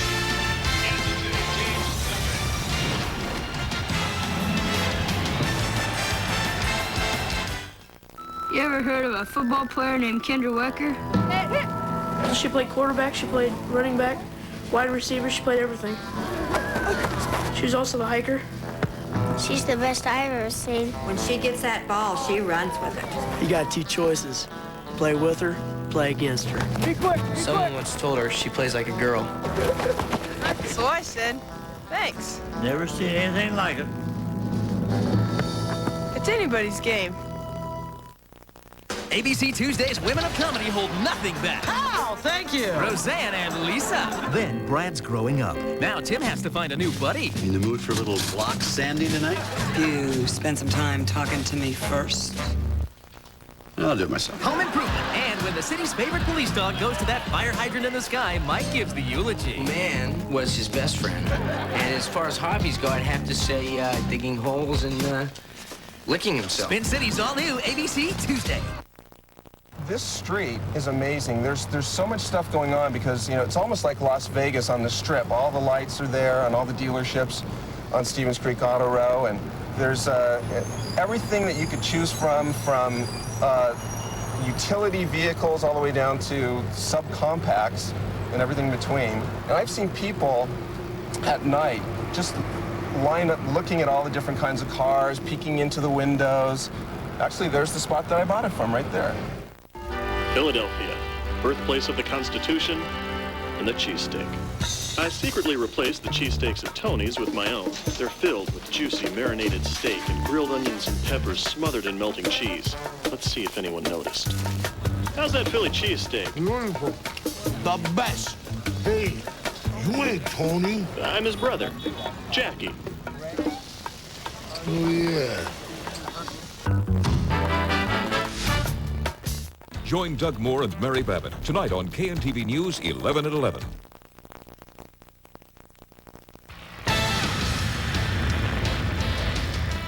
The Toyota Halftime Report.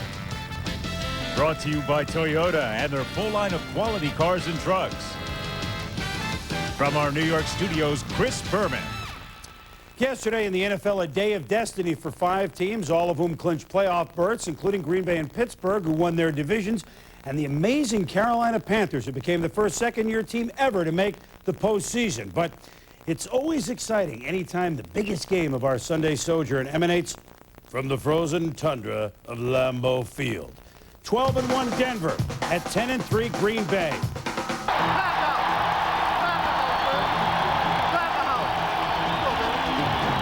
That pair right there bucked the Broncos. Number 4, Brett Favre, to number 86, Antonio Freeman. Who cares that he's got a cast on his arm? At the end of the half, 13-3 pack. Second half, they poured it on. 2 more TDs from Favre to Freeman.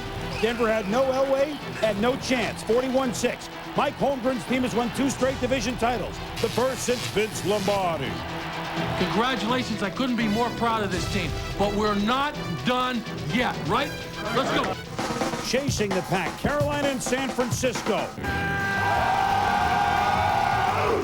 Another big game for the Niners, the first for the young Panthers, but no big game jitters. Over 300 yards, 3 touchdowns by Kerry Collins. Great touchdown to Wesley Walls. The Niners had 15 penalties, and to add insult to injury, former Niner Eric Davis, the interception to seal it.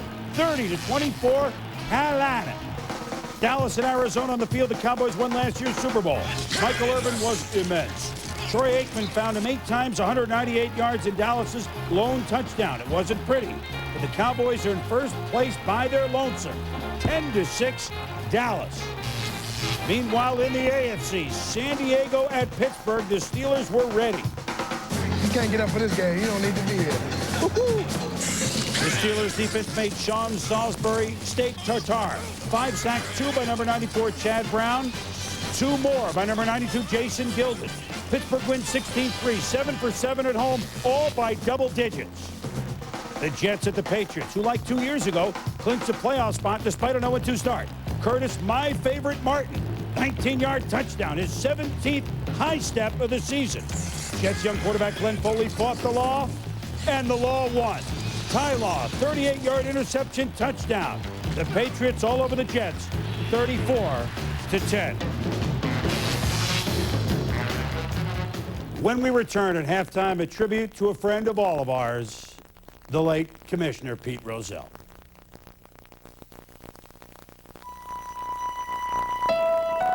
It moves with grace, effortless.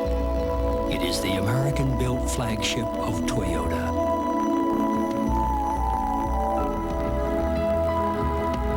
With a spacious interior and all the roominess of an endless horizon. Avalon, experience the tranquility. Don't think of these as ducks, but as today's hot topics. Some talk shows take their little pot shots at current events. Politically Incorrect, hosted by Bill Maher, has a more direct approach. Coming to ABC. Politically Incorrect with Bill Maher. Hey, it's a free country. Somebody's got to make fun of it. Well, back to halftime, the Raiders lead the Chiefs 10-0. As football fans all know by now, this weekend we all lost a great friend. Pete Roselle was commissioner of the National Football League for 30 years, and for all intent and purposes, he took the sport from being a cottage industry and turned it into the undisputed leader in sports that it is today. Why was he so great? Certainly his great vision, but above all, he was just a great fan of the game of football. And Al, as we go back to you at Oakland, neither you nor I nor any of our fans would be watching Monday Night Football were it not for Pete Roselle.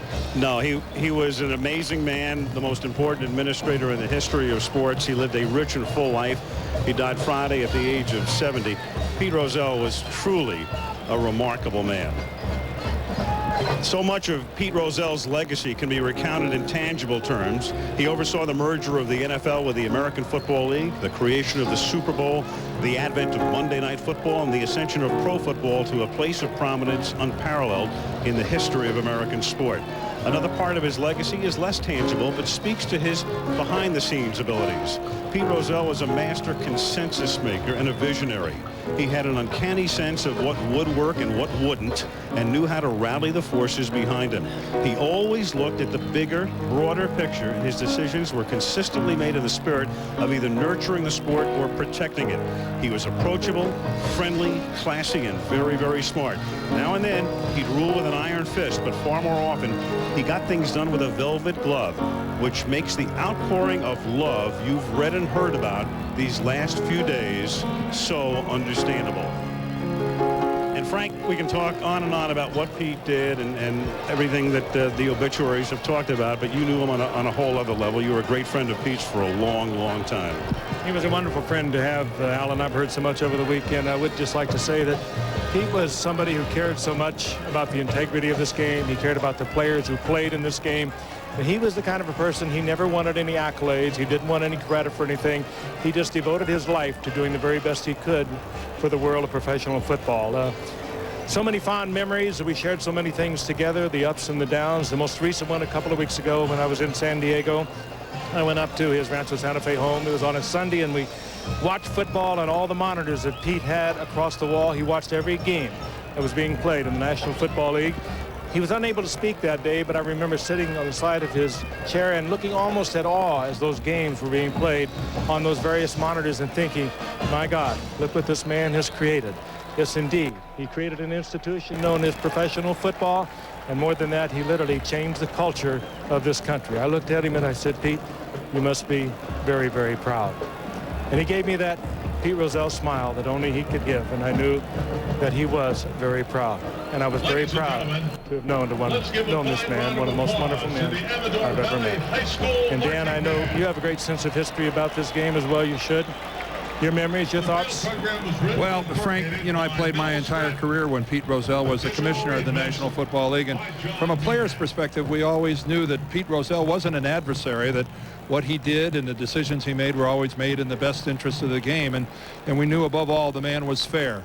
And every fan who watches a game, every player down on the field, and every man and woman who works in this business and makes a living off the National Football League owes Pete Roselle a tremendous debt of gratitude. And Pete, on behalf of all of us, thank you so much to Carrie and the family. You have our thoughts and our prayers.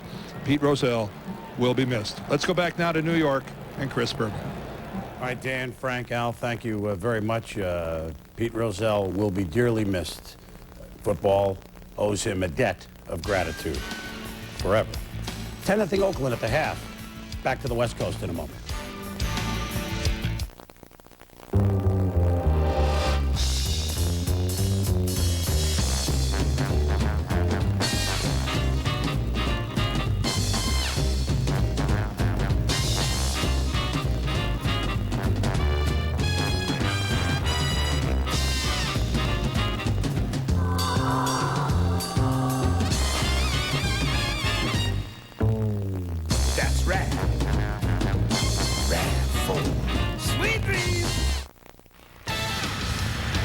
The Toyota Halftime Report has been brought to you by Toyota and their full line of trucks. Toyota trucks always come through.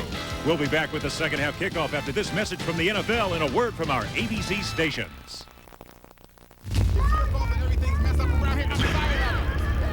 It can happen in any home and in any neighborhood. It's domestic violence.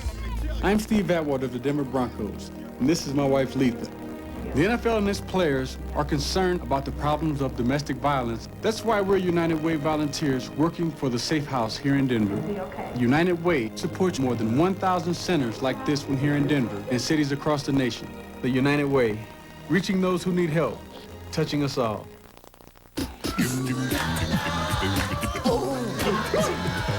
Wednesdays are changing, brilliant. They're rearranging your favorite comedies on ABC. All right. Grace Under Fire kicks off at 8.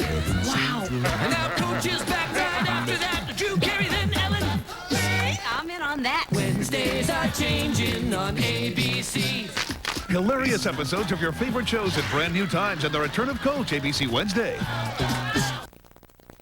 The season of giving is off to an early start this year with incredible cash back offers from your Northern California Toyota dealer. Because for a limited time, you can get $500 cash back on all new Tercels, $1,000 cash back on all new Corollas and Tacoma trucks, and $1,000 to $2,000 cash back on all new T100s. That's right, cold hard cash back on Toyota cars and trucks. Who says it's better to give than to receive?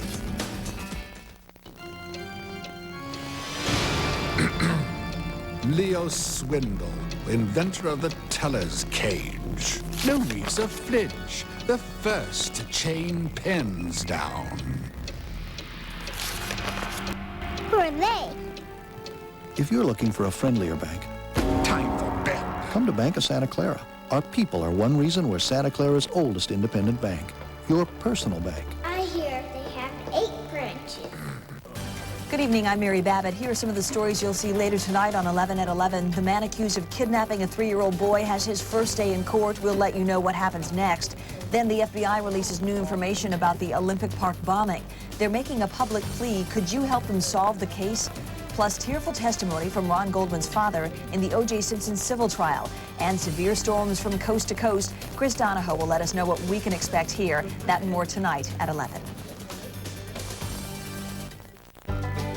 It's been said that if you are penny wise, then you must be pound foolish. But right now, during the Make Your Money Count year-end event, you can save a lot and get a lot with a low GMAC Smart Lease on a new Chevy Blazer. Just $309 a month for 30 months with $1925 down. Get you a 4-wheel drive Chevy Blazer LS. Hey, pound for pound, that's an offer worth every penny. The Make Your Money Count year-end event, going on now. See your Northern California Chevrolet Geo dealer today. 49er locker room report tonight after the game. We're back in Oakland as we start the second half. Monday Night Football from the Oakland-Alameda County Coliseum. Al Michaels with Frank Gifford, Dan Deerdorf, and Lynn Swan. A first half really not dominated by Oakland, but Napoleon Coffin had a big run. Glover scored the game's only touchdown. Cole Ford had a field goal, and they lead 10-0, and the Chiefs have shown next to nothing offensively. They will get the football here as Cole Ford will send it skyward to start the third quarter. Again, the Chiefs, with a victory, would clinch a playoff spot. Raiders, win or lose, would still be alive, but clearly a whole lot better off with a victory than a loss. Into the end zone, and Vanover thinks about coming out. He is out, and the official was right there. Never signaled touchback, and once he came across the goal line, he had to come out. So the most inauspicious of starts in the second half for the Chiefs, already laboring with the football tonight. Well, Dan touched on it earlier. A little bit of sophomore-itis for Tamark Vanover. He had a great freshman year a year ago as a run back. They counted heavily upon him. He steps right on the line. He's got to get out of there. The official right on top of it. But he has had some nagging injuries, but he has made some really critical mistakes. Yeah. Red Cashin standing right next to Vanover, and you can... I'm sure he said something. He said, you know, if I were you, I might think about running it out of here, or something to that effect. Yeah. Andrews tried to keep him in the end zone, but it was too late. From the 10-yard line, Ganon under pressure, nearly sacked. Just dumps it off, flips it forward. Flag is thrown. Cashin can call it a safety. That's intentional grounding. That's intentional grounding in the end zone. A penalty in the end zone is a safety. Swilling got there first. McLaughlin got there second. Flag goes down. It is a safety, and it's 12-0. Just like intentional grounding. Number 12 in the end zone. Safety. Well, you'd like to think if you're a Kansas City fan that the Raiders are this tough defensively, but this is really, really ugly. Well, that's Vanover's fault. He put his team in that position, and Marty trying to tell him to shake it off. Great pass rush by Pat Swilling, and then Chester McLaughlin finishes it up, and the play's over right there. When he threw it away, that's intentional grounding like holding or any other penalty committed by the offensive team in the end zone. That's a safety. So, in a sense, that's a safety any way you want to look at it. Swilling started it. McLaughlin finished it. But certainly, Vanover and that ill-conceived kickoff return really started it. Just a sophomore mistake, and you hate to say that because he should have got over this a year ago. He's got to go right there. As soon as that foot touched the line. And Red would not give him the touchback signal. Andrews, I think, probably told him to stay in, but it was too late. You can see it took a second or two for Vanover for it to register that the referee was not giving him a touchback. Now Aguiar with a free kick, and there was no kick. Apparently the whistle had blown for whatever reason before the kick. Kansas City is having difficulty doing much of anything. Well, we mentioned last night that Marty had said, as we await Red Cashin's call here. What did he say, Al? Well, he said, among other things, that no matter what the case, he was sticking with Ganon because he didn't want a quarterback controversy. We're telling you something. We're testing his beliefs. We sure are. Let's see, he gets something happening at the left tackle position. He may not have a choice. Well, nothing new there. Pat Swilling harassing a quarterback. That's been going on for 11 years in this league. But with Criswell hurting and John Alt apparently out, somebody is going to have to step up. Well, there was no penalty. Apparently the ball was not signaled ready for play before Aguiar free kicked it, and that's why they brought it back. Now you have the whistle. Ball is ready for play, and here we go.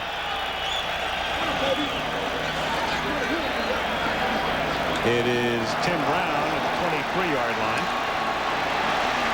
Up past the 40. Tackled by Manusky up at the 46-yard line. There's Rusty Tillman, the special teams coach of the Raiders. One of the great special teams players in the history of this game. A wild man. Monday Night Football from Oakland is being brought to you by Cadillac and your Cadillac dealers. Nicotrol. 6 weeks, 1 step. Take control with Nicotrol. And Brewery Fresh Budweiser reminds you fresh beer tastes better.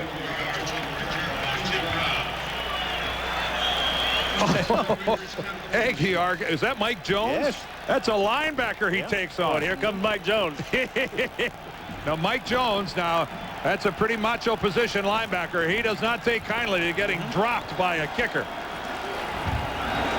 Hostetler, first down from the 46, launching one for Kenny Shedd, and he was forced on the chalk out of bounds. Dale Carter covering on the play. Dale with him step for step. Dale Carter, Frank, wouldn't you agree, has to make a mistake to be beaten on a fly pattern. Too much speed. He's not going to be outrun by any receiver in this game. Oh, he's one of the best. Speed and quickness. And you're right, unless you can commit him to a move, you're not going to beat him just straight away. But I'm still puzzled with the lack of the use of Tim Brown.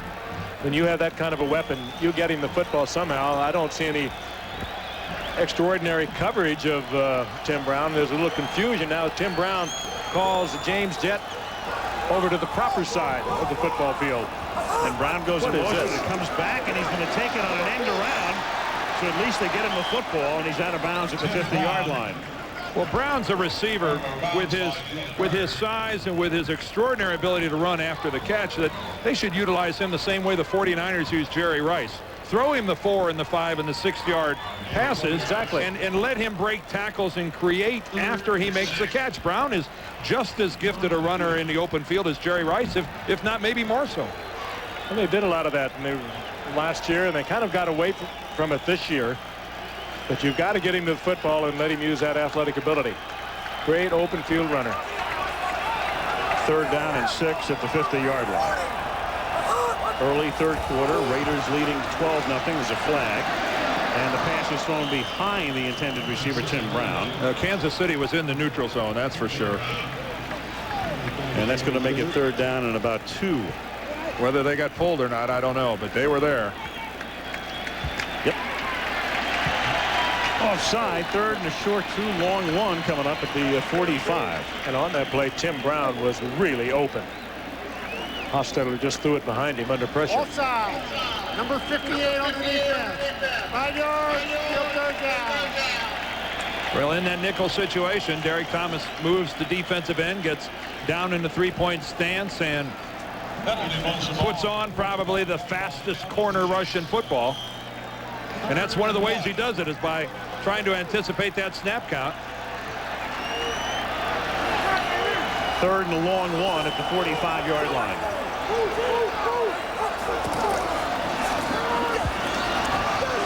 Hostetler gets sacked back at the 49, so they try to throw, and it's Neil Smith. Oh, he wants that. Came into the night with only 4.5 sacks. That's 5.5, but he's been in double digits for the last 4 years. Clearly, Neil Smith and Derek Thomas, the bookends of this great defensive unit, neither having his best season. No, neither one is. And Neil Smith is 30 years old. He's going to be a free agent at the end of this season. Needs to have a big year. And that was he fell back into that play, gave his trademark swing, and the crowd booed him, and I'm sure that really hurt Neil's feelings. Joe Phillips down on the field. Shaken up, injury timeout, 13:43 left in the 3rd.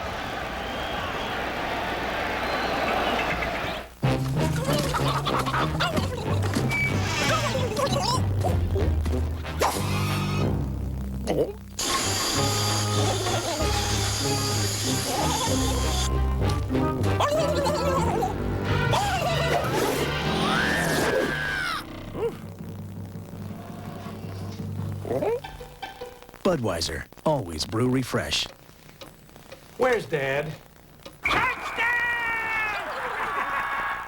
I am in week 10 of quitting smoking, 6 weeks on the Nicotrol patch, and in my 4th week of off the Nicotrol patch. In 6 weeks, less than a summer, you could turn your life around. It's amazing. New Nicotrol, with the shortest quitting plan, only 6 weeks. Nothing has been proven to work better, and Nicotrol helps control cravings so you can quit. And at the end of 6 weeks, I was ready to say I'm a no smoker, not ready to say, well, I think I'll go down to a smaller dosage now. Look for the red I Quit check. 6 weeks, 1 step. Take control with Nicotrol.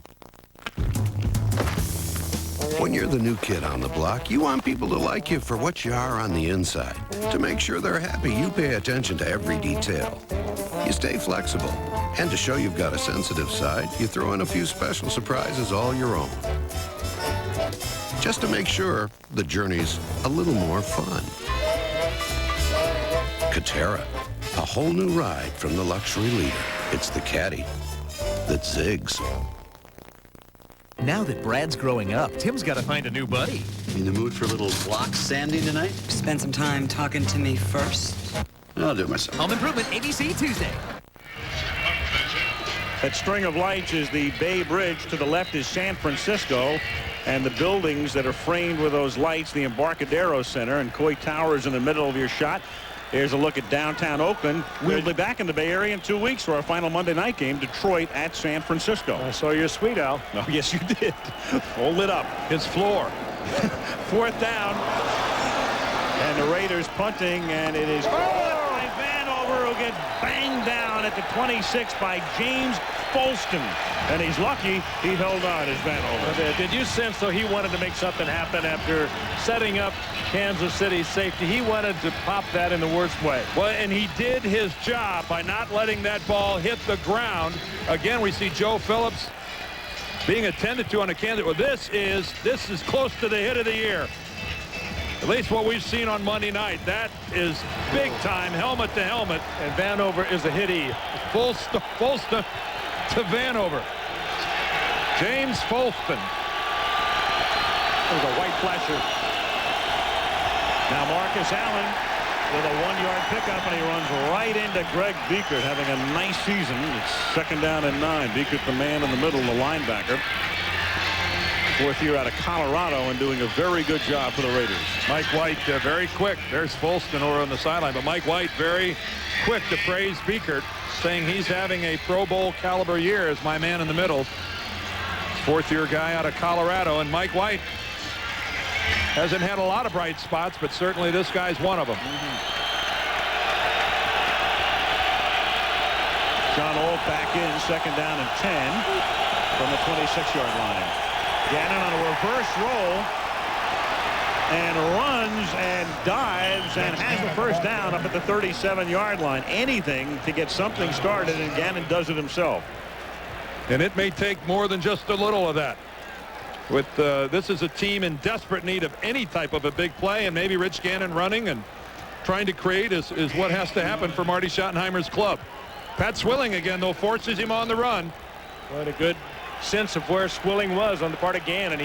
Had he taken that to the outside, Swilling would have nailed him. He broke it to the inside, and he got good yardage. Swilling's whooping everybody in a white shirt tonight.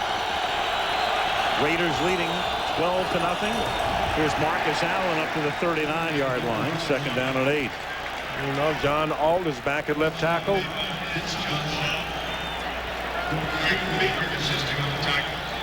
There's Fred Whittingham, the defensive coordinator of the Raiders, as he works it from the Raider sideline.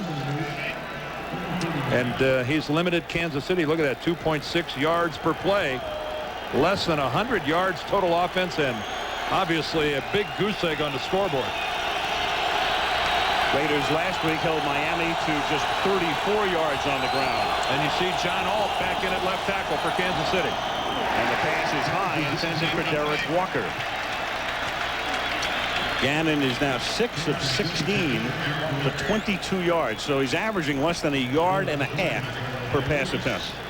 You touched on something earlier, though, as we look at Steve Bone on the sideline. The receivers for Kansas City, they are not your Pro Bowl types.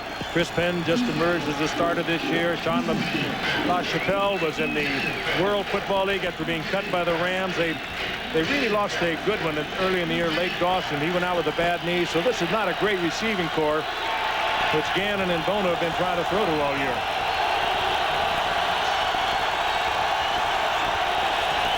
Third down and 8. Gannon throws, caught by Anders. McDaniel misses the tackle, and Anders, before he is knocked out of bounds, may have picked up the flag, and does, and there's a flag. Lorenzo Lynch popped him, and too late, apparently. Oh, what a nice effort by Kimball Anders, who had no business picking up a 1st down for Kansas City. And Dan, he was the leading receiver for the Chiefs a year ago. How did he stay in bounds? All right, he sheds the tackle right there of Terry McDaniel. Boy, that's a tough call. They're trying to keep him from getting a first down. It's hard to pull up. Number 43 on the defense. First down. Oh, there you go. Well, there goes red. Not exactly what the Raider fans were hoping to hear. I'll tell you, that would be a tough one for Terry McDaniel to pull up on. No, that's Lorenzo Lynch, brother, because you're trying to prevent a first down there, and you're going to have to follow through on it. McDaniel there had the initial shot at Anders and wasn't able to get him down. But give a lot of credit to Kimball Anders. That was a big-time play. From the 37 on a key Kansas City drive, it's Marcus Allen swinging to the outside, inside the 30, inside the 25, and out of bounds at the 21. Will Shields with the block to spring him. Let's get a word from Lynn Swan. Lynn. Well, Al, you know, of course, Marty Schottenheimer came out in the second half, and he has to be concerned with his offensive line. He told his team, you know, we've been here before, just execute. But he's concerned about that offensive line, and so is Mike White. He's been tracking this team all year long. He understands the injuries and problems they're having at left tackle. He's going to try and match up personnel on this defensive unit to take advantage of their problems, Al. All right, Lynn, and it was Allen exploiting that left side on that last play for a nice gain, and here goes Marcus through the middle. Turns sideways, picks up 4, flag thrown as he gets to the 18-yard line. Flag in the offensive backfield. Holding Kansas City. Not what they needed here. Not at all. Will Shields may have been the guy. Yeah, he was hit with the flag, I think, Al. They're pretty close. And I've seen those flags stuck in guys' ear holes, face masks. Some of these guys are vindictive when they throw that flag. They try to punish the guy with it. Injury to insult. Holding, number 68 on the offense. 10 yards, still first down. I will say it is not one of life's great feelings to know that you held somebody and then all of a sudden realize that there's a yellow flag dangling from your face mask. Yep. And you would know better than anybody as an old offensive lineman. You got the flag in your ear hole. Your team has been cost 10 yards, and you know the announcers are talking about you. Yeah, you saw Will Shields right there. Just make the tackle at the point of attack. He'll have to answer to that guy, Art Shell. 1st and 20 from the 32-yard line. Oh, false start. Looked like Ricky Siglar, the right tackle, jumped. Kansas City imploding a little bit here. Cash and Swilling are pushy-shovey. This has been a relatively clean game for Kansas City Raiders. False start. Number 66 on the offense. 5 yards, still first down. Somehow, though, the Raiders find a way to make you play their game. And once you start playing their game, it's herky-jerky. You do a lot of looping here. The right tackle, you saw the movement, number 66. He actually false started twice. He did it once, then he did it twice. And here, it's the Raiders watching another team act like the Raiders. Kansas City has more penalties than Oakland. They're the ones that are self-destructive.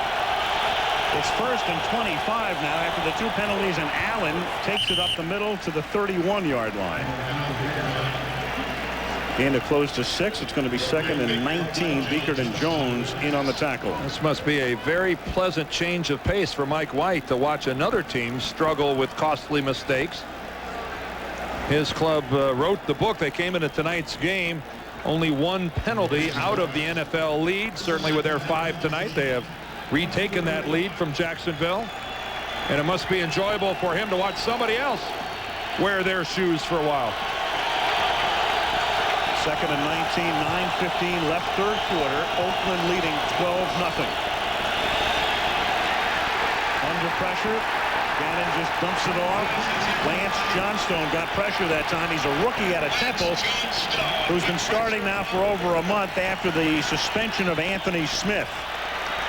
Well, if you had to look at one difference in this game right now and just pick out one unit, it'd have to be that the defensive line of the Oakland Raiders is terrorizing the Chiefs' offensive line. They've got these guys on the run.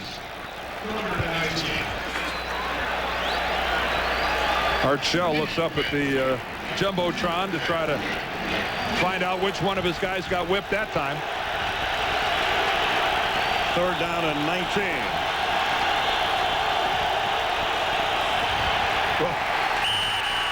And Gannon can't get on track. Andre Bruce is there, and McLaughlin helps to finish him off. And, you know, was that a called play on 3rd and 19, a quarterback draw? Frank, I have no idea. Either that or Ganon made the quickest read I've ever seen that he was going to be in trouble. I mean, the 3rd and 19, a quarterback draw, I mean, even... But you're out, you know, you're not in field goal range. No. You're not in Stoyanovich's range. Remember, the Chiefs were down here one time before, and Pete tossed the knuckleball wide left. Now it's 4th and 20. They had been down at the 22-yard line. That had to be a busted play, don't you think? It sure looked like a set play. They have to get to the 12 to keep the football.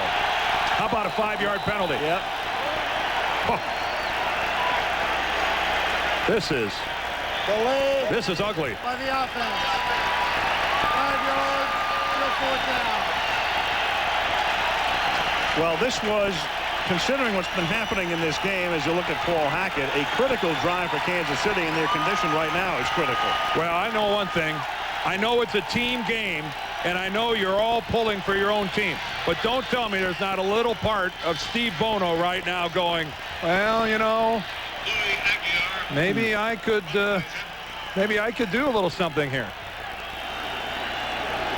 Aguiar. It bounces inside the 10, and Kansas City is able to down it at about the 2-yard line. Reggie Tung. Beautiful work.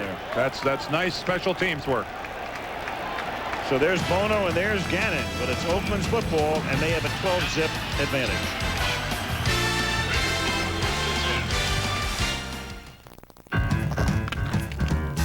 When you set out to hatch something that's brand new, you gotta have all your ducks in a row. Oh, you've probably got a pretty good idea of how you think a luxury car handles, but you haven't set foot in this one yet. When you push, it performs, and when you lead, it follows. It's fast, it's fun, it's fiendishly flexible. Catera. It's a whole new ride from the luxury leader. It's the Caddy that zigs. The Braun Flex Integral with its pivoting head gives you our closest, smoothest shave anytime, anywhere, fast. Huh? Is there a problem, officer? You have a nice day. Braun, designed to perform better. Is it diet Dr. Pepper or regular? You have 10 seconds to decide. But if you can't tell the difference, don't worry. You probably can't taste the difference either. Even with all the time in the world. Discover the great taste of diet Dr. Pepper. Once a single library held the knowledge of the world. Centuries later, data was still controlled by an elite few. Then Oracle freed everyone to work with databases. Today, Oracle is putting the knowledge of the world online. It will forever change our markets and our culture. Where do you learn about companies whose future is as limitless as our hunger to know? Exactly. NASDAQ.com. ABC's NFL Monday Night Football, brought to you by NASDAQ, providing vital investment information to America's individual investors. Oakland-Alameda County Coliseum as the Raiders have the ball deep in their own territory at the 2. They lead 12-0. 8:13 left, third quarter. Neil Smith and the defense digging in, trying to pin them deep. Hostetler looking for breathing room, finds it. Tim Brown gets into the thick of things up to the 11-yard line. It's a gain of 8. Collins and Lanuski on the tackle. First catch tonight for Tim Brown, and number 76 for the season. You've been all over this all evening, Frank. It's hard to imagine that they played this long, and that's reception number 1. And it's so easy that just a little hook up over the middle, or a little slant like you alluded to a while ago, and then just let Tim Brown do his thing with it. I wouldn't wait another half a game to throw it again. 2nd and 1, and it's Kaufman who can't get on track. Napoleon is stopped back at the 9, setting up a 3rd down and 3. And an important defensive stop coming up here now for Kansas City. If they can stop him here, a punt would probably give them field position near the 50, and they need all the help they can get right now. Hostetler indicating he's having trouble hearing the call, and the Raiders making some Pretty slow changes out there. They're going to have to hurry this play up. Play clock already in single digits here. There'll be no audible here. 3rd and a short 3. Play clock down to 3. They get the play off. Foss will go to the air, buying time. Receivers covered. Flag is thrown. He has the first down up to the 16-yard line. Minuski with a tackle, but a marker thrown, and the call is holding against Oakland.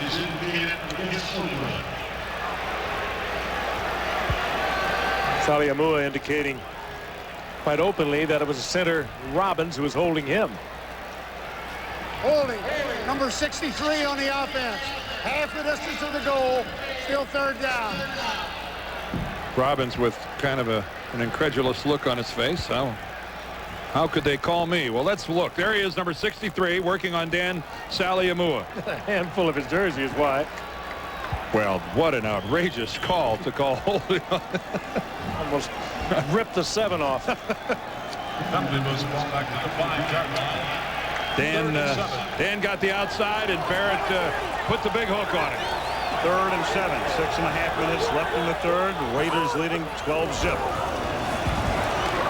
Hostetler going deep down the sideline, but too deep, and there is a flag thrown. James Jett, the intended receiver. Tony Stargell, the nickelback, coming in. And they're going to call it against Stargell. That's a tough call. They're going to have to say that he rode him with the left arm or something. That looked like sensational coverage. Marty, I think, is indicating that ball was uncatchable. All of those things. And the officials may say, well, it would have been catchable had he not interfered. Going to go against Stargell, who looked like he had pretty good position. Marty Schottenheimer is incensed. And it happened right in front of him. Red will give us a first down here. First down! Oh, that's unbelievable. They called that interference. Oh. Oh, baby. The thing he could have been called for was just forcing him out of bounds. He's running shoulder to shoulder with the receiver. There's no rule that says you have to move away. Moves it up to the 36-yard line, and it's Hoffman slinging to the inside. His second huge run of the night. Well, we talked about Napoleon Kaufman and that gaudy rushing average of his coming into tonight. 5'6". He broke a big one earlier, moved it up to about 6 yards a carry, and now he's well into the 6s, I think. They talked about giving the ball to Tim Brown. I'd be tempted to give the ball to Napoleon Kaufman a little more often. He is one explosive runner. I think he's got the highest per carry average in the league for the qualified runners in this league, and this is why. Good look to the outside and then terrific speed. He doesn't get too many calls. He's 5'9", 180 pounds, and they maybe think he's not that durable, but he is a big 180 pounds, I can assure you that. Well, Hasty and Collins both had the angle of pursuit on Kaufman, and he beat them both around the corner. 34-yard run, timeout, with 6:11 to play in the 3rd. Injury timeout. Welcome to Freedom in the Air, brought to you by Southwest Airlines. With fares so low, you have the freedom to go places. In Week 14, receivers showed no concern going over the middle to make great grabs. But what team showed no fear against their division leader? Stay tuned. I'll tell you, children, how it was before the skies were freed. To fly somewhere you needed wealth, it was a luxury. Then Southwest Airlines came along and democratized the skies. Now every man, woman, and child is free to pack up and fly.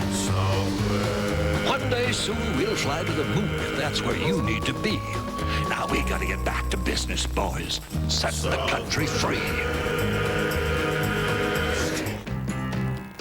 The Ravens upset the rival Steelers 31-17 thanks to 3 touchdown passes. In the pocket, throwing in the end zone. Touchdown, Derrick Alexander. The engineers at the Pontiac Grand Am design cars for people who get a kick out of driving, complete with a powertrain built to precise aerospace tolerances. And that's kept more Grand Ams tearing along even after 11 years than any car in its class. So buy a Grand Am for a good time. Have it around for a good long time. Grand Am. Built for kicks, built for keeps. Starting around 15.2. Division rivals meet in the AFC East. Buffalo and the Dolphins, a surf and turf feast.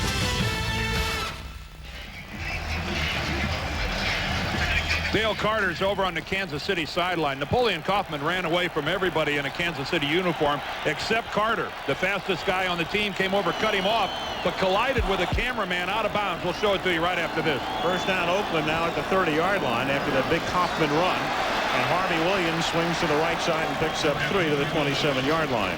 Now, Kaufman has whipped everybody playing for the Chiefs. He's around the corner and gone. Dale Carter, in a great burst of speed, comes all the way across field. And watch, he'll come in from the right, but watch him as he goes out of bounds. There comes Carter. Watch him here. He lands right on the legs of that cameraman who falls on him. The cameraman is up and okay, but Carter hobbled over to the Kansas City bench. They're looking at his left knee. 5:20 left in the third. Oakland leading 12-0. And Harvey Williams takes it to the 23-yard line. It'll be third down at about 4. Collins with the tackle.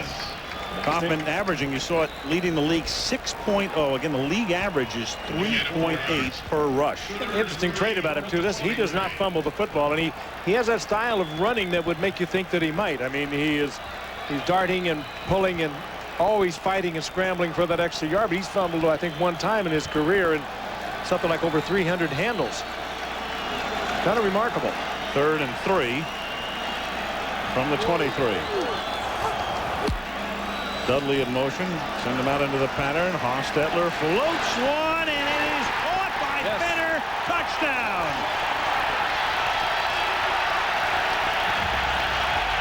Derrick Fenner out of the backfield.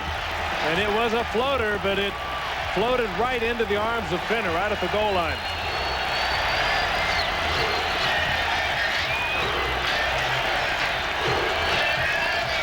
This crowd and that man have been waiting for a long time to watch the Raiders beat the Chiefs. They're well on their way right here. And they're a good receiver, and he picks up coverage. Anthony Davis is trying to stay with him. Tough to cover a back with a linebacker. Fenner 6'3", 245, a big guy, just the out and up down the sideline, and Davis in the trail position. And I think you might call this, to this point in time, a statement by the Raiders. Cole Ford for the point after.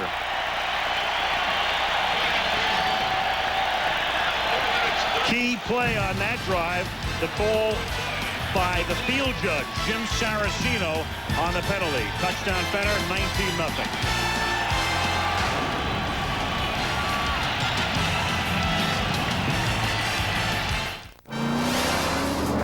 This is the Pontiac Bonneville, one of the world's most powerful sports sedans.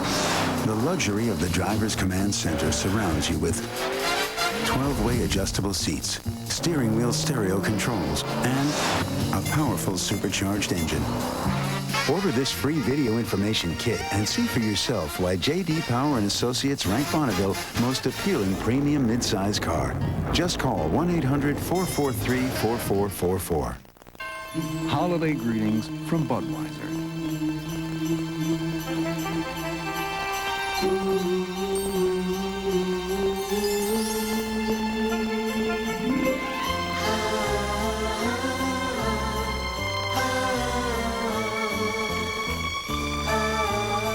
The people who bring you Budweiser wish you and yours the very best of everything this holiday season. Taco Bell introduces fajita wraps, a different taste from a whole new place. Cut it up, spice it up, grill it up, wrap it up, mix it up, fire it up, fill it up, tear it up, wrap it up. Sink your teeth into Taco Bell fajita wraps. Marinated grilled steak or chicken and roasted fresh veggies, all wrapped up and ready to rumba. There's nothing ordinary about it. Wrap it up. How could something so right go so wrong and lead Diane into the hands of someone else? I'm game. I'm not afraid. An all-new blue, ABC Tuesday. There's your lineup tomorrow night. Tim Allen on top, starring in Home Improvement. Michael J. Fox in Spin City, looking every bit like Bob Costas' brother in that shot. And that's your lineup tomorrow on ABC. Pull forward to kick off. It's taken in at the 6-yard line by Kimball Anders. And he slips down at the 22, gets up, and is tackled at the 24. And that's where the Chiefs will begin, in a big hole, in a huge hole, with 4:20 to go in the third, and the Raiders dominating 19-0.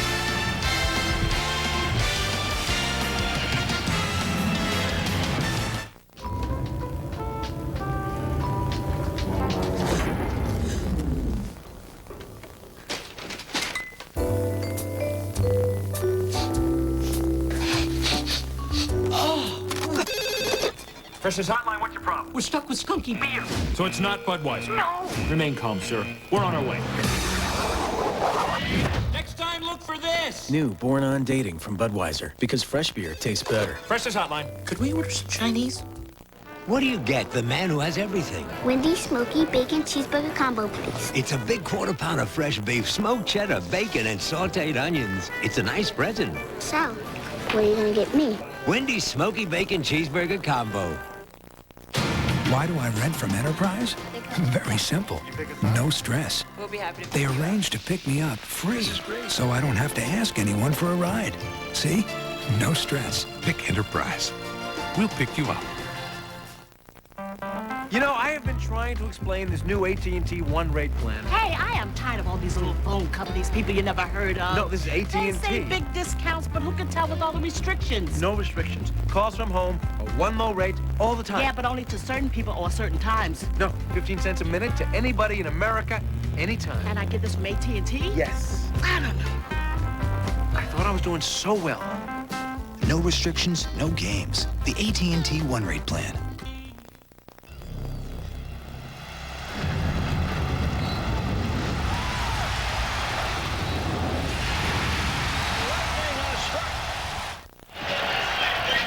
Here's tonight's Monday Night Football fact from Prudential. Marty Schottenheimer, 13th season as a head coach in the league. 14-4 in the regular season against the Raiders. Most wins against the Raiders by any coach in NFL history. He was 1-2 when he coached the Browns. And the rest of the victories, the other 13 as the coach of the Chiefs. But tonight he's down 19-zip. And Ganon throws, and it's knocked down. Big Chester get that? Chester McLaughlin. Starts to rain again. Well, these two teams, we know about the rivalry and how intense it's been. The front offices really, and it's true, despise each other. You have all kinds of fires being fueled. And yesterday, in a rambling, innuendo-filled interview that bordered on blather on NBC, Al Davis really took off after Marcus Allen. But it appears tonight Davis's Raiders will finally extract their pound of flesh. Here's Hill, and he stopped at the 22. Also took off after our network for what he called a cover-up of the interview 4 years ago with Marcus Allen, and we'd love to know what in the world he's talking about. But he promised that someday the facts will come out. Well, we'll just have to wait. Yes, we will. It dates back to an interview that you did with Marcus, what, 2 years ago? 4 years ago. Marcus unhappy with the Raiders. And right. Took off on Al Davis.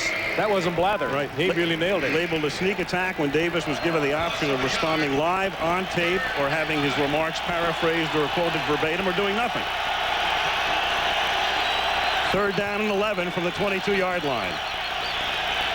And that's too high and incomplete. Intended for Chris Penn. But the Raiders love to deal in innuendo, and occasionally they get away with it. Marcus, meanwhile, can only sit and stew on the sidelines. It's 3 and out for Kansas City.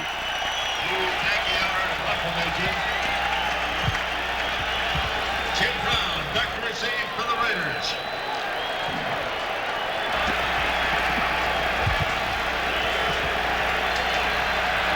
Marty looking so frustrated on the sidelines. Well, he should be. Louis Aguiar to punt. Tim Brown standing back at his 35-yard line. Brown hauls it in. And the man who's run back more kicks than anybody in the history of the league brings it back to the 42, tackled by Minuski with 3:19 left in the third quarter. Do we ever border on blather? Yes, we've been. Not only do we border, we are well across without a passport. Just wondering. But we don't deal in innuendo normally. Oh, no. We never deal with anything you can't spell. That's right. Marty would like to deal in some points yes, right he about would. now. Yep. 19-0. Some kind of offensive production. I think the last 4 times these teams have played, Kansas City scored defensively.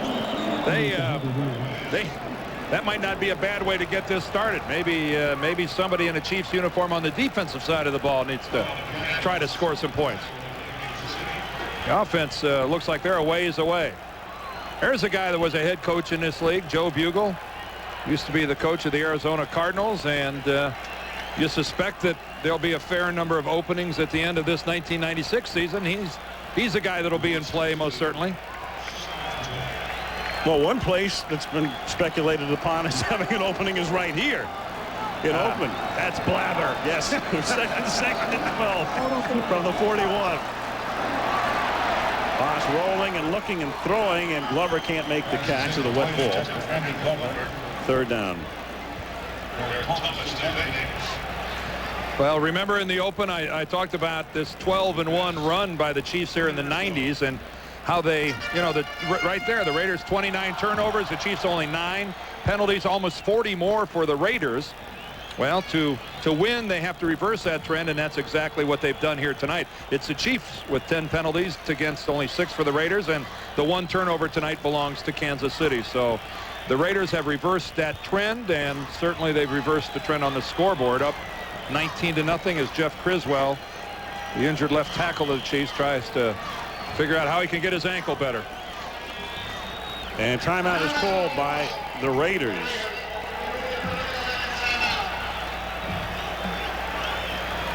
And there's John Alt. He and Criswell have been trying to nurse each other through. And you've been doing a good day's work when you've been wearing the paint off your face mask. And that looks like red paint on top of the gray face mask of Kevin Gogan. And boy, there's that interference call against Tony Stargell. And then that was followed up by Kaufman's run. And all of a sudden a 12-0 lead became a 19-0 lead as Fenner catches the touchdown pass. And that interference call hurt Kansas City badly. Well, Jim Saraceno, the back judge, is the guy who made the call, and he made it right in front of the Kansas City bench. It was a continuation of a drive that started within their own 5-yard line. And it turned a 3rd and long into a big first down and subsequent touchdown. Look into the face mask of Dan Saliamua. Defense going back to work. 3rd down and 12 now after the timeout at the 41. 2.5 minutes left in the third. 19-zip Oakland.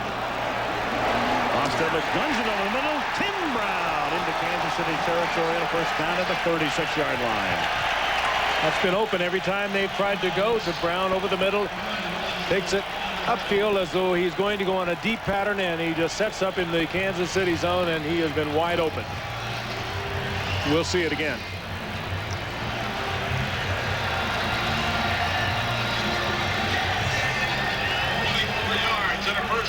First down at the 35-yard line.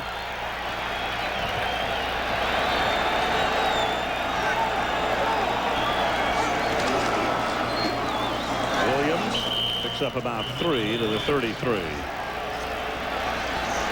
Well, the Raiders next week, as Wisniewski and Smith have a couple of words, the Raiders go to Denver, and all of a sudden Denver is now in this crazy position of having clinched.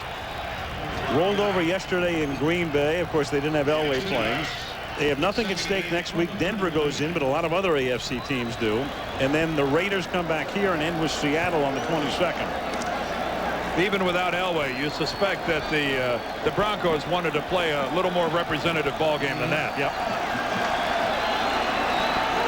2nd and 8 at the 33. Throws, and it's dropped by Fenner. The pass a little bit behind him. Well, much like Kansas City, though, the Denver Broncos love to play the Raiders. They love to play them at home. One of the things I'd do right now, if I was the offensive coordinator of the Oakland Raiders, I'd try to resurrect Ricky Dudley a little bit. You've got a 19-0 lead. The last 2 times you tried to throw a ball to the guy, their #1 draft choice at tight end, he dropped the ball. I'd try to at least leave today with giving him a little confidence. You're going to need him in the next couple of weeks. That's a good observation. He's got to be feeling pretty lowly about the 2 he dropped. That was Larry Kennan. He's the quarterback coach, and he and Joe Bugle kind of alternate on calling these plays, working out together. 3rd and 8. Pressure is on, and the pass is incomplete, intended for Fenner, and Stoyanovich rolls over and holds his wrist.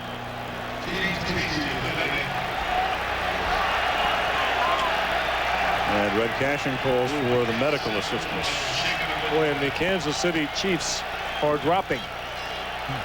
They're going to have to take a medevac flight home if this continues. They are really getting banged up. Yep, and Dale Carter is still out. He was shaken earlier. Now Stoyanovich is banged up. See, Dan put his arms down to hold himself, and it looked like that left wrist was, or shoulder or elbow. Tough to see exactly what it was. Fellow McDaniels, his teammate, also rolling over him, along with Hostetler. There is Dudley, their #1 draft choice, and you have the luxury of a lead, and with Dale Carter now. He's leaving on a cart. Remember, he collided with a cameraman. And the report on him was a sprained knee, and now they're assisting him off the field. I try to leave here today, though, with getting the ball to Dudley a couple times and maybe spruce him up a little bit. Either that or totally destroy his career. That's Colin McDaniels coming over with Hostetler on top of Stoyanovich, and whether he grabbed his shoulder or his wrist. But the Chiefs losing here tonight, the season starting so promisingly, that forced them to make a change on their way to being 9-5. 2 tough games to go, and a lot of things happening. That guy, for instance, Neil Smith, can be a free agent at the end of the year. Derek Thomas can be a free agent at the end of the year. And the architect over the last several years, the president of the team, Carl Peterson, who also serves as the GM, his contract is up. And that's a big story in Kansas City, because Carl is only signed through January 31st. And there's a lot of speculation in Kansas City as to what's going to happen to Carl Peterson, who clearly has established himself as one of the premier executives in the National Football League. But saying that, Al, within the organization, it seems to be everybody is happy, and we'll get around to it. Everybody seems happy with the status quo, with Peterson and Schottenheimer working together as they do, and they couldn't work for a better owner. Right, Lamar Hunt, one of the originals. Not to change the subject, but seeing we're talking about things happening in Missouri, I have a basketball score tonight.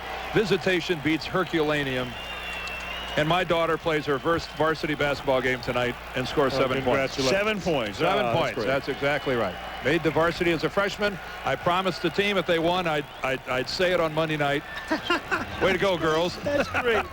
How could you bring your kid up? I've seen you roll your eyes at me in the past when I talk about my little man. I told them if they won the game, yep, by gosh, we'll get it on. That's what you were doing on the phone. That's right. I was getting the score at halftime. I had to call. Good daddy. We're an all-sports service here, right? Well, it's our first game, and we're on the road. It's one of the tough parts about it. Steve Wisniewski, he hasn't been in a single scrape all night.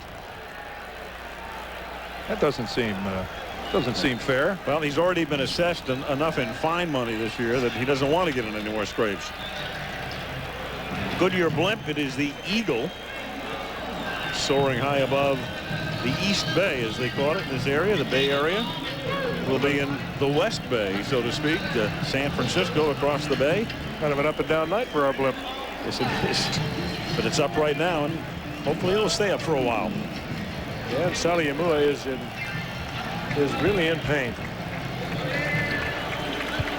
for what he means to this Kansas City defense that's stuffing the run. He's electric on the inside of that defensive line. He is just about as quick as big man as you're going to find in that position. I think you can see how sweet a shutout would be to the Raiders. It's never happened in those 72 games, and again, Dan Saliamua going to great lengths not to move his arm.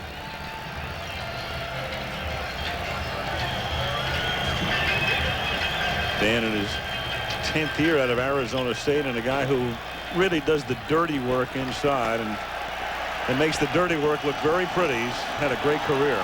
4th down and 8 at the 34-yard line. And the Raiders going for it. Leading 19-0. And Hostetler guns one, and it's caught by Tim Brown at the 20, and Brown into the end zone. Touchdown. All right, Jeff. Does that qualify as a better late than never with Tim Brown? He can turn a game around so quickly for you. Coming all the way from across the field, you have to protect your quarterback to get this off. But he came back and gave the Haas a good angle to deliver that ball, and then he just outrun everyone to the corner of the end zone. Well, the mistake, Mark Collins went for the football instead of playing the receiver and paid the ultimate price when you gamble. Didn't get the football and gave up a touchdown. Cole Ford for the point after.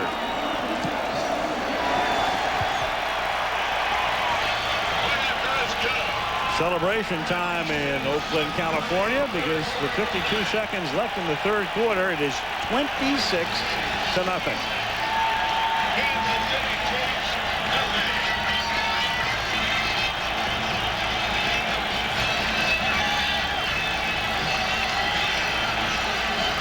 Again, just another crossing pattern. Collins gambles, and then it's just a dash to the corner. It's a good effort by Stargell here. 45. He launches himself at Tim Brown, but Tim was already past the pylon. And reaction by the Haas. And at 26-0, with 15 minutes and 52 seconds left to play, this will be an interesting fourth quarter for Kansas City. Not very enjoyable, but it'll be interesting. Totally inept passing offense tonight. What do you do?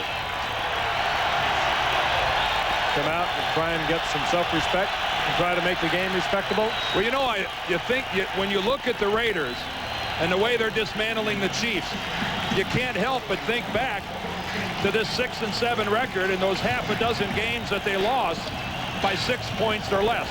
2 games they lose in overtime to Tampa and Minnesota. Other games by just a point, 2 points. You know, this is a Raiders football team that, without a whole lot going right for them, you know, could easily have turned this thing around, maybe be 9-4 coming in here, just like Kansas City. Cole Ford sends it down to Vanover. He swings to the left, has some room to roam. He's into Oakland territory and finally banged out of bounds at the 40-yard line. And too, Dan, with Hostetler hurt at the beginning of the year, they lost the first 4. They lost 4 of their first 5 games. That's right. Picked this team to go all the way this year. They got in trouble early with the injuries, and Hostetler finally got himself back into condition, and they lost those games you spoke of. Well, they came in overtime. They came in here with a 2-game winning streak. This will make 3 in a row. They close with Denver and Seattle, and I would say that right now the players on this team are making a pretty strong case about Mike White returning next year and being given another chance. We've got history on this side, the only wild card team that ever went to the Super Bowl. First down at the 43 after a 51-yard Vanover return.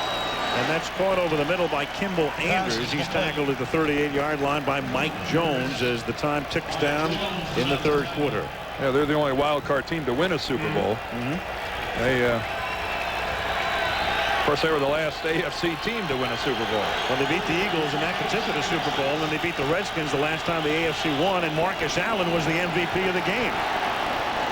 And I dare say that some of our viewing audience wasn't even born when that happened.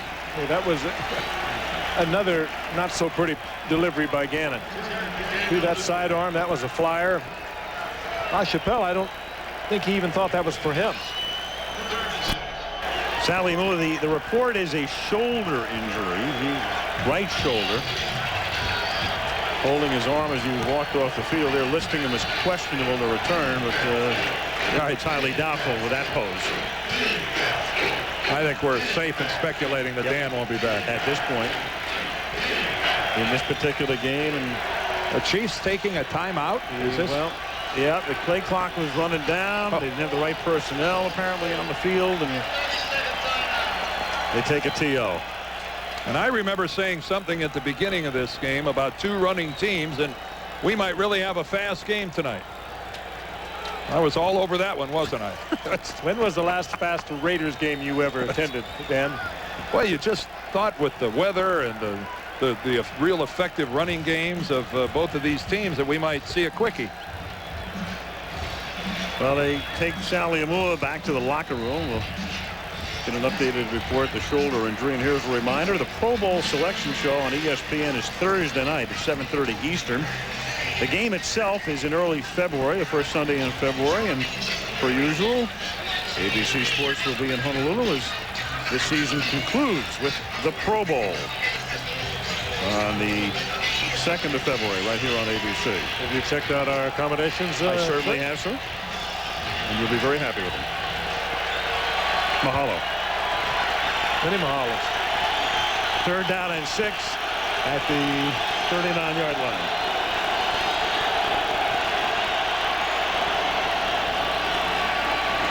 Gannon rolling, throwing, and it's knocked down. Intended for Chris Penn.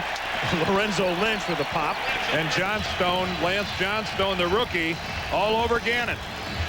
And while Ganon has shown the ability to run away from a lot of the Raiders tonight, he wasn't getting away from this rookie from Temple. Great speed. And if this were a fight, you might want to give the Raiders an 8 count. That's Lance Johnstone, an undersized defensive end at only 250 pounds, but he can scoot.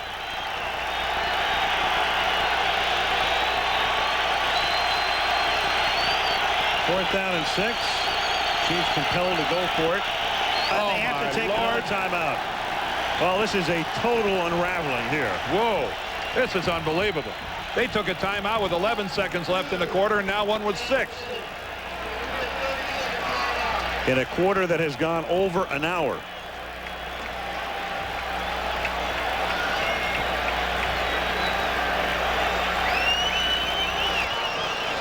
Well, you wonder if this was. A lot of times it's a situational substitution. You don't have the right personnel on the field to run the play called.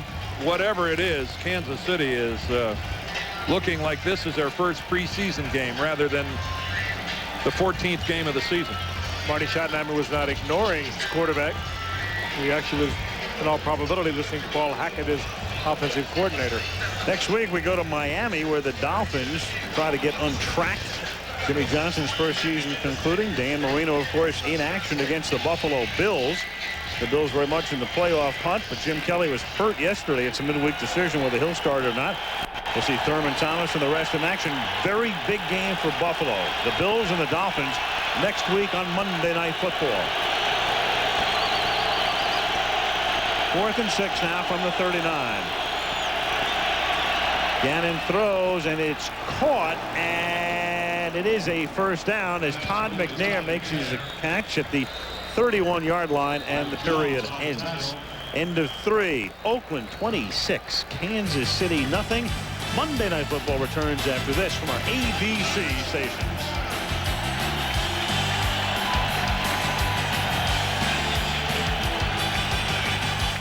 Friday, Judith Exner. She says she was John F. Kennedy's lover. For the first time, hear the price she paid for her years of silence. Her final confession on 2020 Friday.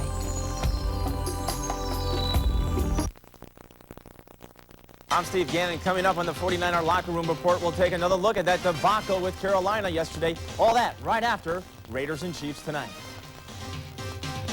Mrs. Bryant on line 2. Hello, Mrs. Bryant. Mr. Bryant, I've just made an executive decision. We need to get away. Really?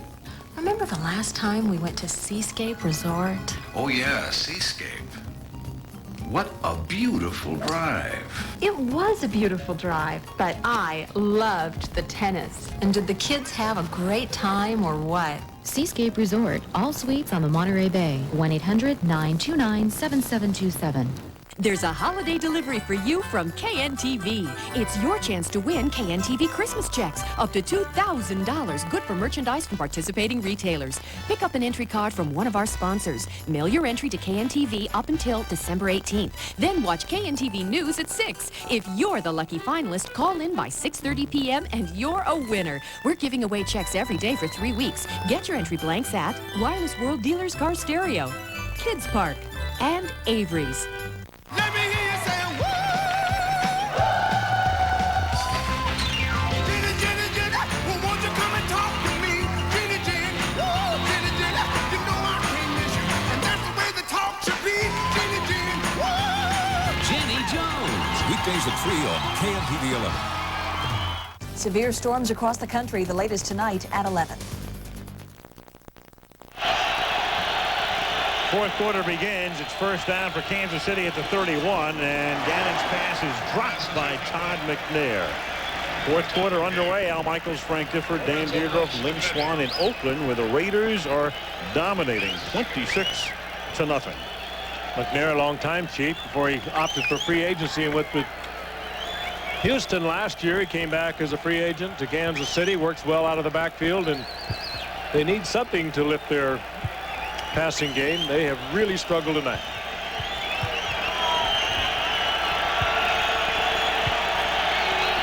Second and 10 at the 32-yard line.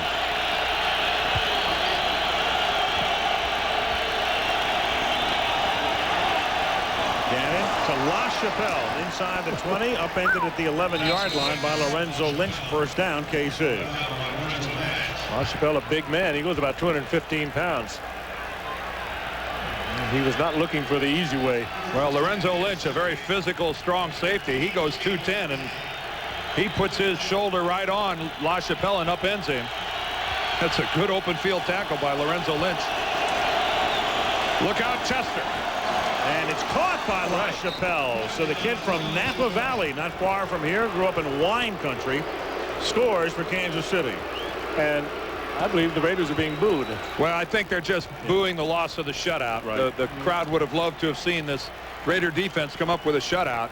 Chester McLaughlin did his part. Boy, was he quick off the line and almost gets to Gannon, goes right by him. But a nice strike here by Rich right on LaChapelle's numbers. And a good look right into the hands by LaChapelle. Chester McLaughlin beat Carl Kidd, and that's the guy that the opposition likes to pick on when they can in the Oakland secondary. Stoyanovich for the point after.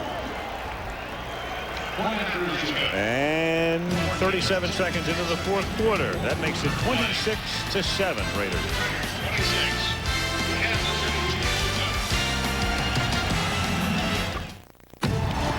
Pennzoil, the first motor oil to fully meet the tougher GF2 standard, presents Famous First. Each season, the NFL's brightest stars are rewarded for their efforts with a trip to Hawaii to play in the Pro Bowl game. In 1975, when Jack Lambert, Jack Ham, and Andy Russell were so honored, the Pittsburgh Steelers became the initial team to have their entire starting linebacking corps selected to play in pro football's All-Star game. You didn't have to go in weekends, but you did. You didn't have to drive the team, but you did. You didn't need to volunteer, but you did. When you take pride in what you do, you always do more than you need to. That's how it is at Pennzoil. We didn't have to achieve the tougher GF2 motor oil performance standard ahead of its time, but we did. Pennzoil, first to fully achieve the tougher 1997 GF2 performance standard. There are all kinds of reasons we designed Ford Windstar to be so safe, with over 40 standard safety features, including dual airbags and anti-lock brakes. Reasons it received 5 stars, the highest possible rating in government crash tests, higher than any other minivan. In fact, there are so many reasons we designed Ford Windstar as safe as we did, it's impossible to pick our favorite one. Ford Windstar, now available with $1,000 cash back.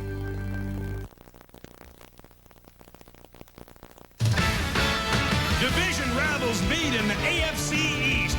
Buffalo and the Dolphins, a surf and turf feast. Oakland, California, the Coliseum has been a rocking place tonight, 26-7. Raiders lead it. Carl Peterson, we talked about Carl before, the president, the general manager of the Kansas City Chiefs, and he has had better evenings. Aguiar's kick fielded in the end zone, and Kaufman's going to run it out. And is tackled up at the 18 by Reggie Tung. 14-13 left in the fourth. Oakland up by 19.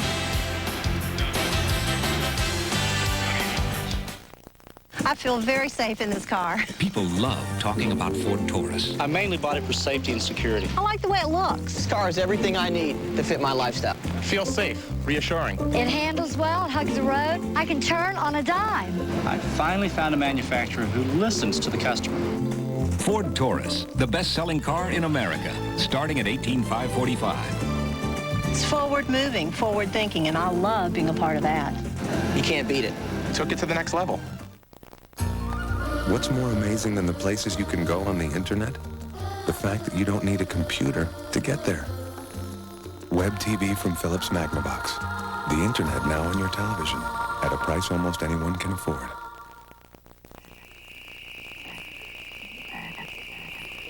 Good. Good. Wise.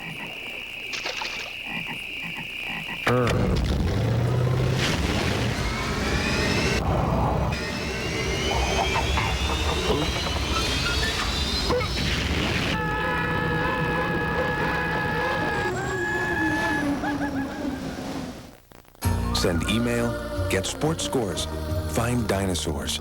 Is something missing? Exactly. The computer. Web TV from Philips Magnavox. The internet now on your television at a price almost anyone can afford. ABC Wednesday, Hayden is back, and not a moment too soon because Luther's getting married. It's a sad day for the women of America. Coach is back starting Wednesday after Grace.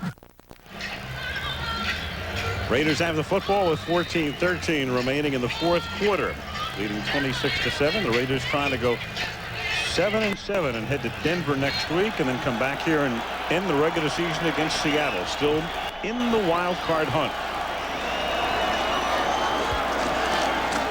Hostetler gives the ball to Harvey Williams, who breaks a tackle, a pass to 25. Nice running up to the 27. Tackled by Mark Collins. Former Kansas City Chief, first-round draft pick, throwing a little measure of revenge for the Chiefs allowing him to leave.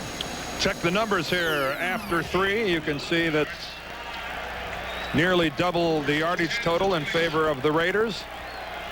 Time of possession, though, in favor of Kansas City, but on the scoreboard through 3 quarters, pretty much of a whitewash. 34 passing yards for Kansas City. Yeah, that's, well, 132. It's pretty lame. Well, they just came recently. Not much. On first down, Williams again. No game. Monday Night Football is being brought to you by Brewery Fresh Budweiser, who reminds you fresh beer tastes better. Radio Shack, you've got questions, we've got answers. Taco Bell and new fajita wraps. There's nothing ordinary about it. And Ford and your Ford dealer, have you driven a Ford lately?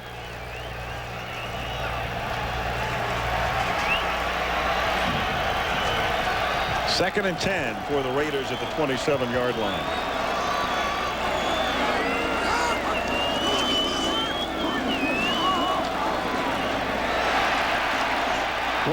Dudley, well, they went to him, and a nice catch and run up to the 45-yard line. Well, did you see him look that ball into his hands, O'Dan?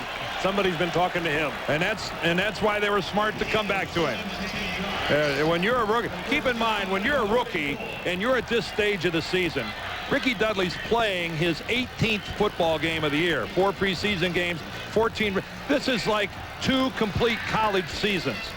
Rookies get tired both physically and mentally, and their concentration wanes at times, and that's why it's smart to revitalize this guy. Come back and get him involved. Smart play by the Raiders. From the 44-yard line. What was that? Harvey Williams hesitating and picks up a yard finally. Like Harvey was taking a knee, trying to hide. And Chiefs took him in the first round, and then they let him go a couple of years ago. He really did nothing with the Chiefs for a couple of years, and when he came to the Raiders, he had a 900-yard season and a 1,000-yard season. Very effective. Got a nice hand as he came off that time. They had been down on Williams earlier in the year, but Mike White kept insisting when he was hurt, he's my best all-around back. Derrick Fenner is split out all the way as a wideout. 2nd and 9, and it was Fenner who caught a touchdown pass earlier. They drop it off underneath to Kaufman. His big night continues as he takes it to the 45 of Kansas City and very close to a first down. Well, Kaufman shaken up a little bit. He made a good move, though. Instead of juking, trying to get to the outside, he knew exactly where that first down marker was, and he went for it. But he's hurt.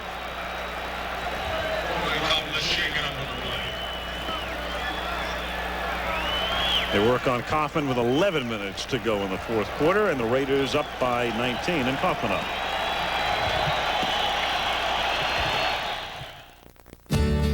It's that time of year again.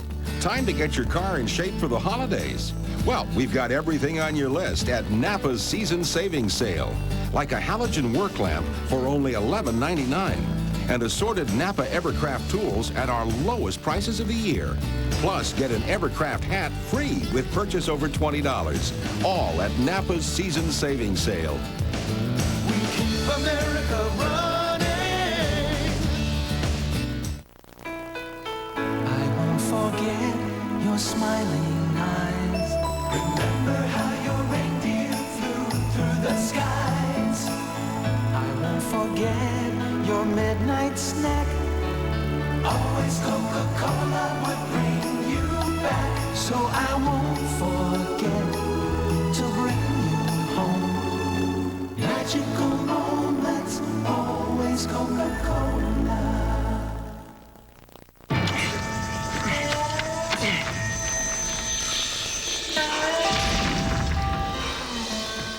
Not now.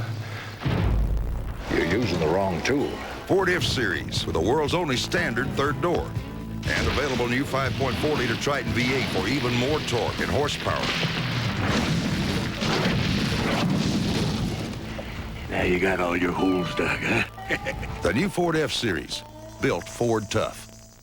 This Thursday, Sinatra, a story so big, so dramatic, it feels like a movie, but it's real. Sinatra, Turning Point, Thursday on ABC.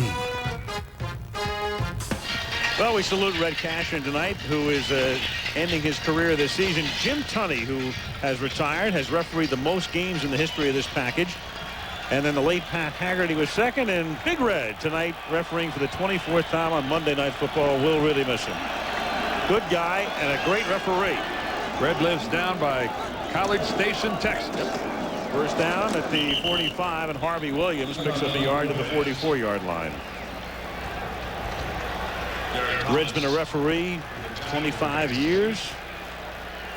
Went to Texas A&M, chairman of an insurance company, and only Steve Hurt could have come up with the note that in the history of Monday Night Football, Red Cashin has 65 times told us first down after a penalty, including twice tonight. Not only would no one else have had that information, no one else would have even thought of it.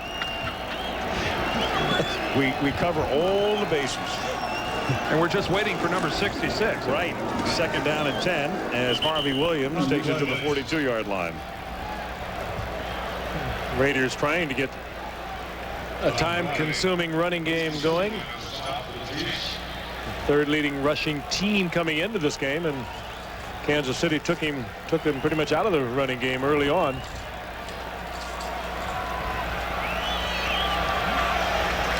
Third and 6, the ball at the 41-yard line. Raiders taking as much time to run off the play as they can. Take the clock down as far as they can. Haas looks up at the play clock, which ticks down to 8. Third and 6 at the 41. And Haas beautifully using all of the play clock. Stays in the pocket, throws, caught at the 33. Dudley holds it in there, and that's a first down. That's the toughest chance he's had tonight. Sometimes it's a lot easier to catch it if it's a little more difficult because you're thinking about catching the ball rather than running with the ball. A little more concentration. This is just a nifty grab by Dudley and against the blitz too by Kansas City. Good pickup, good protection for Hostetler.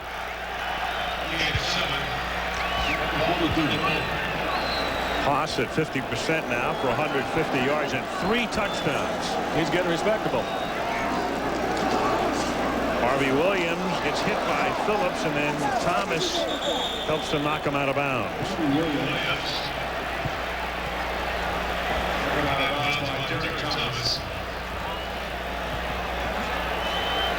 Again, in the AFC, you have Pittsburgh having clinched the Central Division with their win yesterday. Denver, of course, clinching the West and home field advantage as long as they're alive in the playoffs. East is still up for grabs. New England holding the cards right now over Buffalo. And New England with a win next week at Dallas could clinch it. Buffalo still, of course, in the wild card hunt. Kansas City as well, and the Raiders will remain alive. Second down as Hoffman takes off, and a nice tackle is made by Brian Washington. Oh, he is electric, isn't he? So quick. Call that a burst, and he has one. Incredible career at the University of Washington before going #1 in the draft.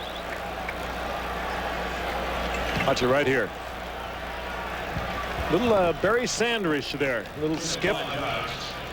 Planting the foot and driving off, accelerating. Not the same height as Barry Sanders and carries about 15 pounds less. Third down and 9 at the 33. 7:40 left in the game. Raiders up by 19. Hoffman inside the 25, and Napoleon banged out of bounds at the 18-yard line. First down. Derrick Fenner really took care of the other Derrick, Thomas. Well, he also has Steve Wisniewski, his left guard, out in front of him. Fenner with a tremendous block. Again, remember they were setting this play up because Fenner's lined up at that wide receiver position before. Not done a lot. This time he lines up at wide out, comes in and really crashes down on Derrick Thomas and knocks him out of the ballgame. There's Fenner in motion, 34. Perfectly legal above the waist. And look at Derrick tries to kick him, actually. More embarrassing than anything else. Now Fenner carries for a gain of 1. That run put Kaufman up and over the 100-yard mark. Third 100-yard game for Napoleon this season as Wisniewski is slow and rising. Well, Steve just doing his block and had somebody fall right on the back of his right leg, it looked like. Well, as an offensive lineman, that happens to you so often. You have somebody roll up your legs. It's almost unavoidable. Not almost, it is unavoidable. Second and 9 at the 16. 26-7. The Raiders leading it midway through the 4th. Fenner. And he gets taken down by Anthony Davis. Boy, and Brian Washington came in and put the second hit on Fenner. Nobody's convinced Brian Washington there's no reason to stop hitting. This guy is still laying licks on people one after the other. A couple of former Jets playing so well for Kansas City defensive. James Hasty and Brian Washington. Watch this shot here. He's not the first guy. There's #1, but there's Washington #2. That's putting a pretty good shoulder on a big man.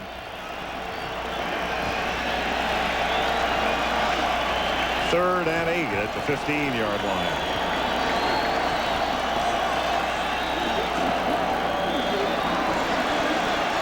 Throws, and it's juggled and not caught by Ricky Dudley. So he makes a couple of catches. They come back to him, and he drops it at the 9. Another one he should have caught. Ooh, 2 drops, 2 catches, and now another drop. Get that old jugs gun for Ricky Dudley. Catch 1,000 a week. Yep. Off season, it's going to be probably a command performance for him. That was a perfectly delivered ball by Haas right there. And it would have been first down. 34-yard field goal attempt coming up now for Cole Ford. Leo Araguz do the holding, or at least attempt to do the holding. Leo's in a bad spot. Yes, he is. No blocking, no help, and tackled all the way back at the 44-yard line. Dan Turk is the center, and Aragouz, the brand new holder, just signed this week as the punter and holder. Couldn't hold it. Remember early in the game we saw that high snap. We got another one that was mishandled. Well, the Chiefs stay faintly alive. 5:37 to go. It's one of the most comfortable cars I've ever driven. People love talking about Ford Taurus. It's fun to drive. It really is. With Taurus, you fit in no matter what size you are. I'm big. I'm surprised by how much room there is inside it. Everybody in my family's big. Just turn the wheel a fraction of an inch. The car responds. There's a lot more room. It's designed so I don't have to search for anything. The seats feel like they wrap around you. It's a state-of-the-art car. Ford Taurus, the best-selling car in America, starting at $18,545. This car is a pleasure to drive. I have fun.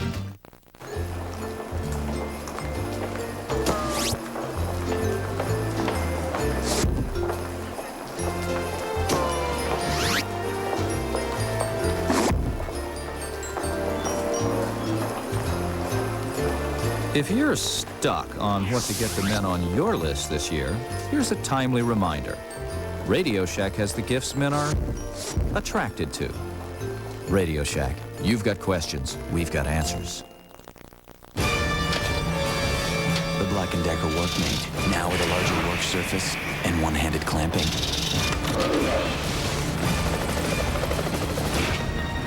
Workmate by Black & Decker.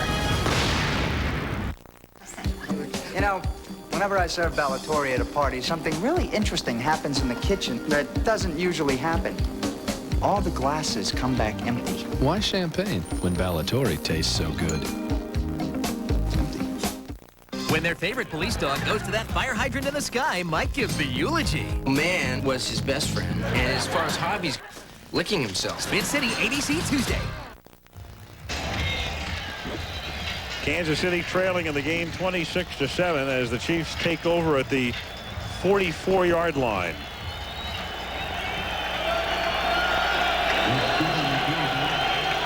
Their last drive resulted in their first touchdown of the night, a pass from Ganon to LaChapelle. And Ganon, the ninth-year QB out of Delaware, looking and nobody's open.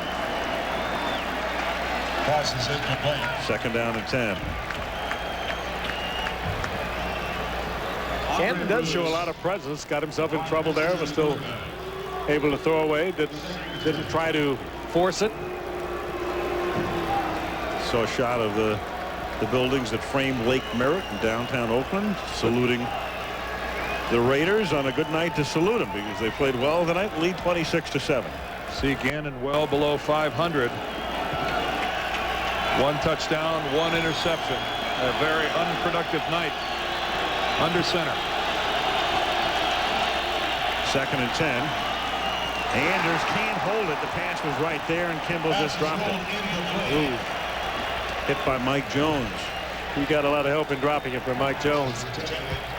So what do you do if you're Marty Schottenheimer now? I mean, you've already said I'm committed to Gannon. You have a night like this. You have two hugely important games coming up, obviously. You still have Bono. What do you do? Oh, I think he's got to follow through. He made the commitment to Gannon, and from a credibility standpoint, I don't think Marty could change it.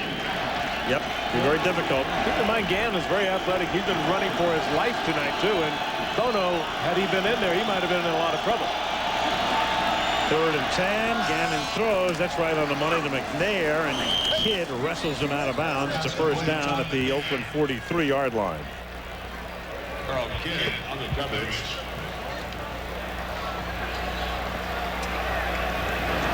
McNair again, good working out of the backfield. A gain of 14. Of course, if Kansas City was, if they were to go ahead and score a touchdown on this drive, all of a sudden things get a little interesting here late. They could score relatively quickly. Onside kick. Hey, 26-14. It's at least 12 points is doable. Faint hope. First and 10 at the 43-yard line. And that's knocked out at the line of scrimmage. I would say I'd agree, Dan. Somehow you look down there and you look at the receiving core of the Kansas City Chiefs. You don't see speed. You don't see any experience. Certainly of a Pro Bowl caliber receiver, and I think it makes it tough on any quarterback, whether it's going to be Bono or Gannon. Well, no quarterback in this system for Kansas City is going to be effective if they're not running the ball with any sense of running it for 130, 140, 150 yards a game. They need that. If they're not getting that done in this system, no quarterback's going to make it happen for them. They need it for the play action fake. Pass blocking that goes with it. 2nd and 10. He had 3 receivers to the left and comes back the other way, intended for Anders, incomplete. 3rd down and 10. And the blitz right up the middle. I think Mike Jones is right in Gannon's face. He has no shot.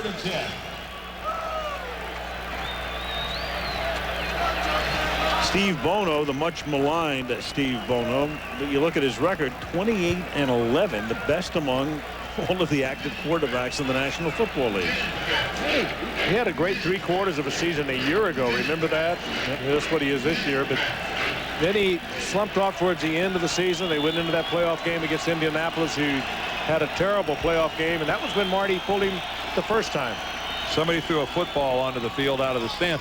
You saw Bono, you know, you saw that record, but you looked at this year's statistics, a 53.8% completion average. You know, this is an offense where the quarterback has to average 60% or more. Touchdowns and interceptions were equal. Obviously, Marty Schottenheimer looking for more. 3rd down and 10, and Chester McLaughlin having a Pro Bowl kind of season. Well, again, they're victimizing the 2 left tackles for the Chiefs that are both hurt. That time, I think John Alt was in there trying to keep Chester out. And you can see why it's so important that you have a good left tackle, a good left side when you have a right-handed quarterback. This is about the 3rd time now. Gannon has taken a shot and not expecting it, didn't know it was coming. Right there, boom. 2 sacks for Chester tonight, 7 for the season. It's 4th down and 18 at the 50.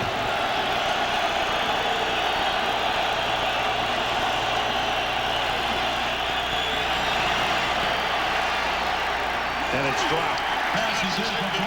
And they turn the ball over at midfield. Well, Rich Gannon gets an incompletion there. I don't know what else he's supposed to do. He gets pounded. He delivers the ball. Anders drops it. I think this is a lot more baggage here than I think you can just put on the doorstep of Rich Gannon. But Anders, one of the good receivers coming out of the backfield, the leading receiver for the Chiefs a year ago. And I agree, Dan. You can't do much more than that.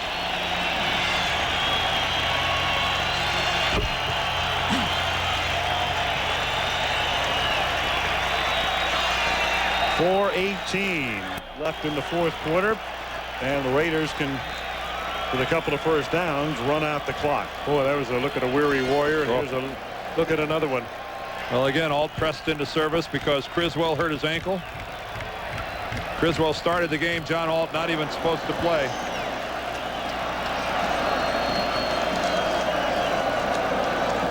Harvey Williams, it's just about back to the line of scrimmage. Williams. Well, that pretty much sums it up, that look right there. And for a team like Kansas City, I mean, it's the worst conceivable sort of situation. You get beaten soundly. You have to go to the airport. You get on a plane. You land at dawn.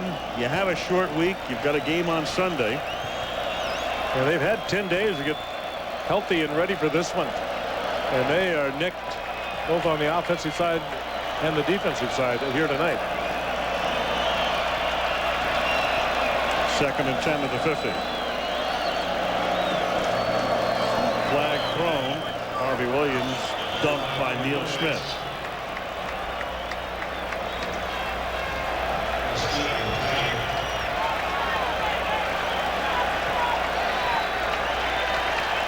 Against the Chiefs. Lined up in the neutral zone. Number 90 on the defense.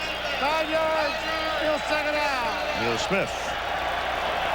You know, watching Hostetler tonight, funny when you think about it, there are 30 starting quarterbacks in the NFL these days. Only 3 of them have ever led a team to a Super Bowl win, and Haas is one of them, leading the Giants in '90.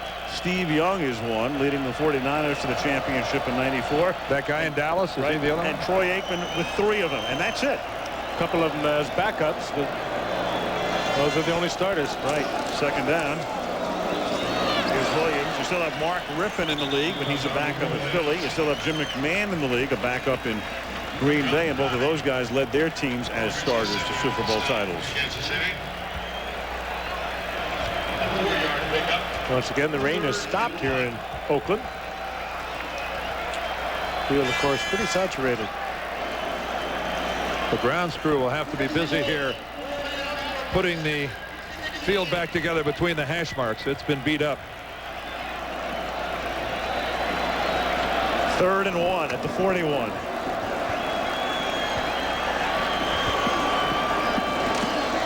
Fenner. Second effort may have netted the first down, very close to it.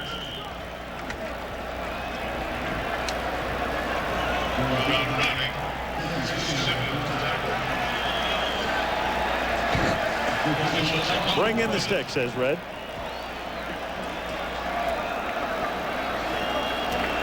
This kind of a game is so physically tough. It's a very soft field, very conducive to pulls and stretches.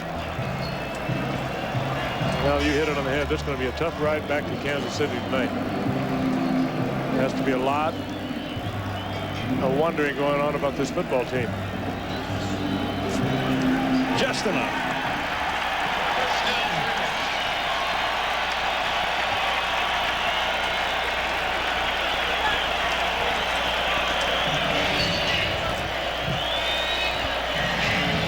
Been a long road back from Mike White. Talked about it tonight, the tough start, the Hostetler injury, the really agonizing losses, but this team has worked its way back to 500. And I think if you look at the way this team's playing down the stretch, we'll wait and see what happens the last couple of weeks. But again, I reiterate what I said earlier. I think his team making a strong statement that they'd like to see Mike White get another whack at it. Williams picks up a couple. 38-yard line. And that will take us down to the 2-minute warning. 120 seconds to play. The Raiders up by 19 in Oakland.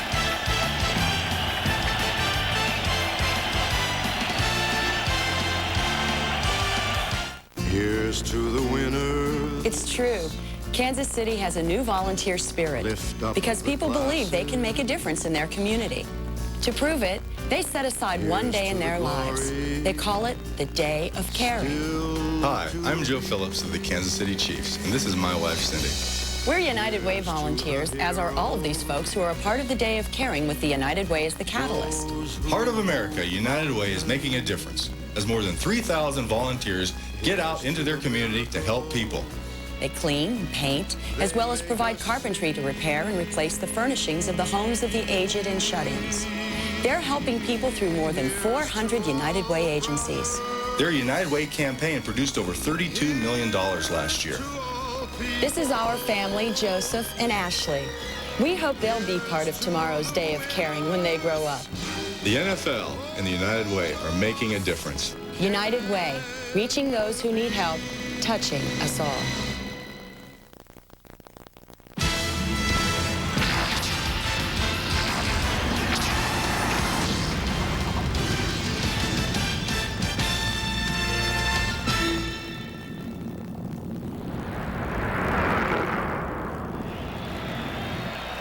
That's your ESPN Sunday night football game this weekend. The Seattle Seahawks coming off their win against Buffalo against the Jacksonville Jaguars. Mark Brunell guiding the team that's 7-7 from Jacksonville. 8 o'clock Eastern time Sunday night. Begin your day Sunday with countdown to kickoff on ESPN.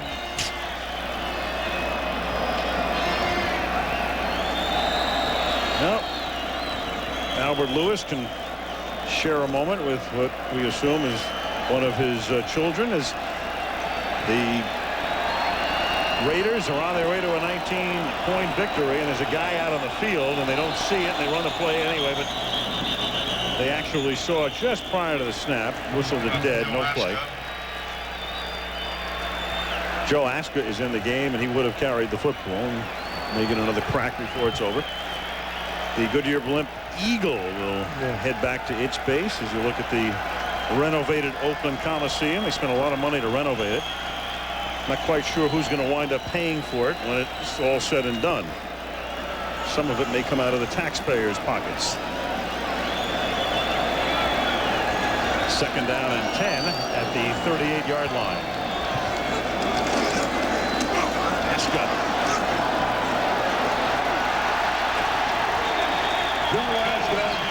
And he's out of bounds at the 22-yard line.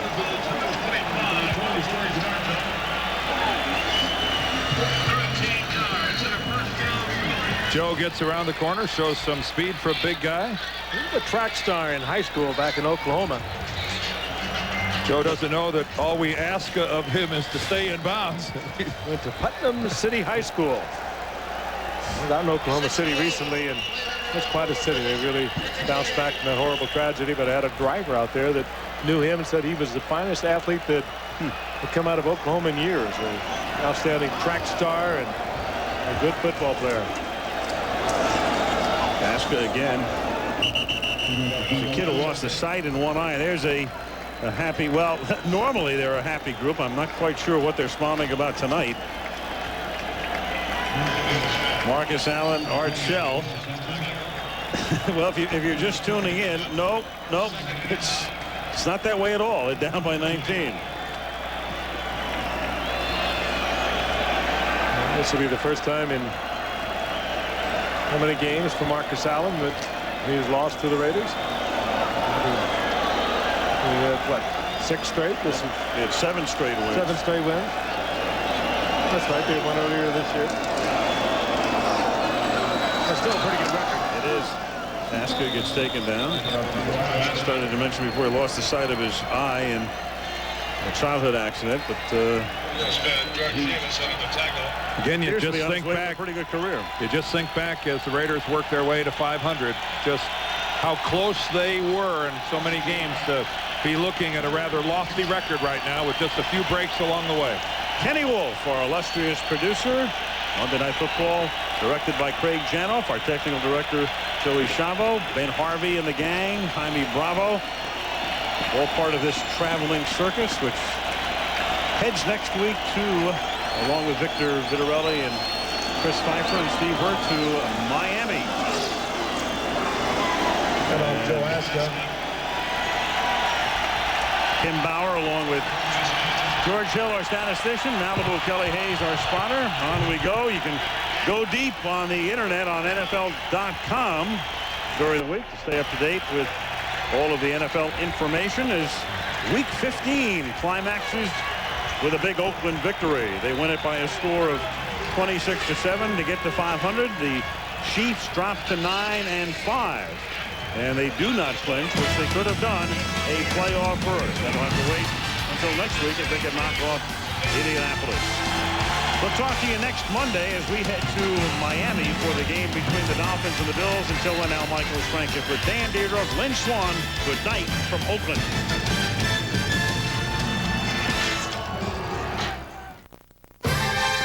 Saturday on ABC Sports, top players from the men's, women's, and senior tours tee it up in a unique 3-in-1 golf event. Join us as we begin coverage of the Diners Club matches. ABC's Monday Night Football is on the web at abcmnf.com. Later, stay tuned for your late local news and ABC News Nightline over most of these ABC stations. This has been a presentation of ABC Sports, recognized around the world as the leader in sports television. It's certainly been a strange weekend. Just ask the 49ers. The Panthers came to San Francisco's house and took apart the 49ers. I'm David Lee. This is Steve Gannon. Call a friend, settle in. The 49er locker room report is next. There's a holiday delivery for you from KNTV. It's your chance to win KNTV Christmas checks, up to $2,000, good for merchandise from participating retailers. Pick up an entry card from one of our sponsors. Mail your entry to KNTV up until December 18th. Then watch KNTV News at 6. If you're the lucky finalist, call in by 6:30 p.m. and you're a winner. We're giving away checks every day for 3 weeks. Get your entry blanks at McWhorter's Stationers, The Sanctuary Day Spa, and D&J Hobby.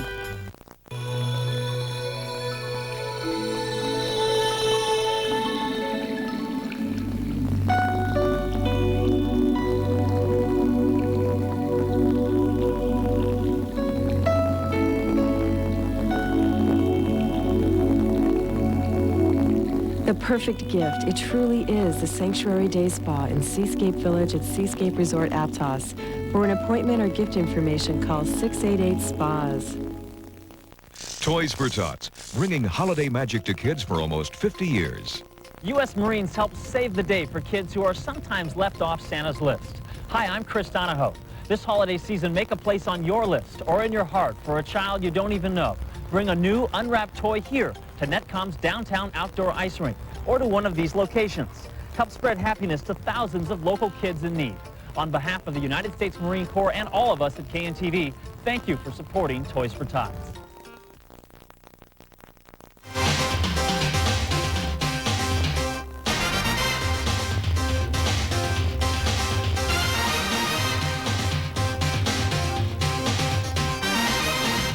The 49er Locker Room Report with Ken Norton Jr. is brought to you by Capital Mitsubishi, the #1 Mitsubishi dealer in Northern California. By Citibank, the city that never sleeps. Stop by a branch near you. By the Capital Oldsmobile GMC outlet on the Capital Expressway, San Jose. Wireless World, the cellular and pager communication professionals who are in a league of their own with 7 Bay Area showrooms.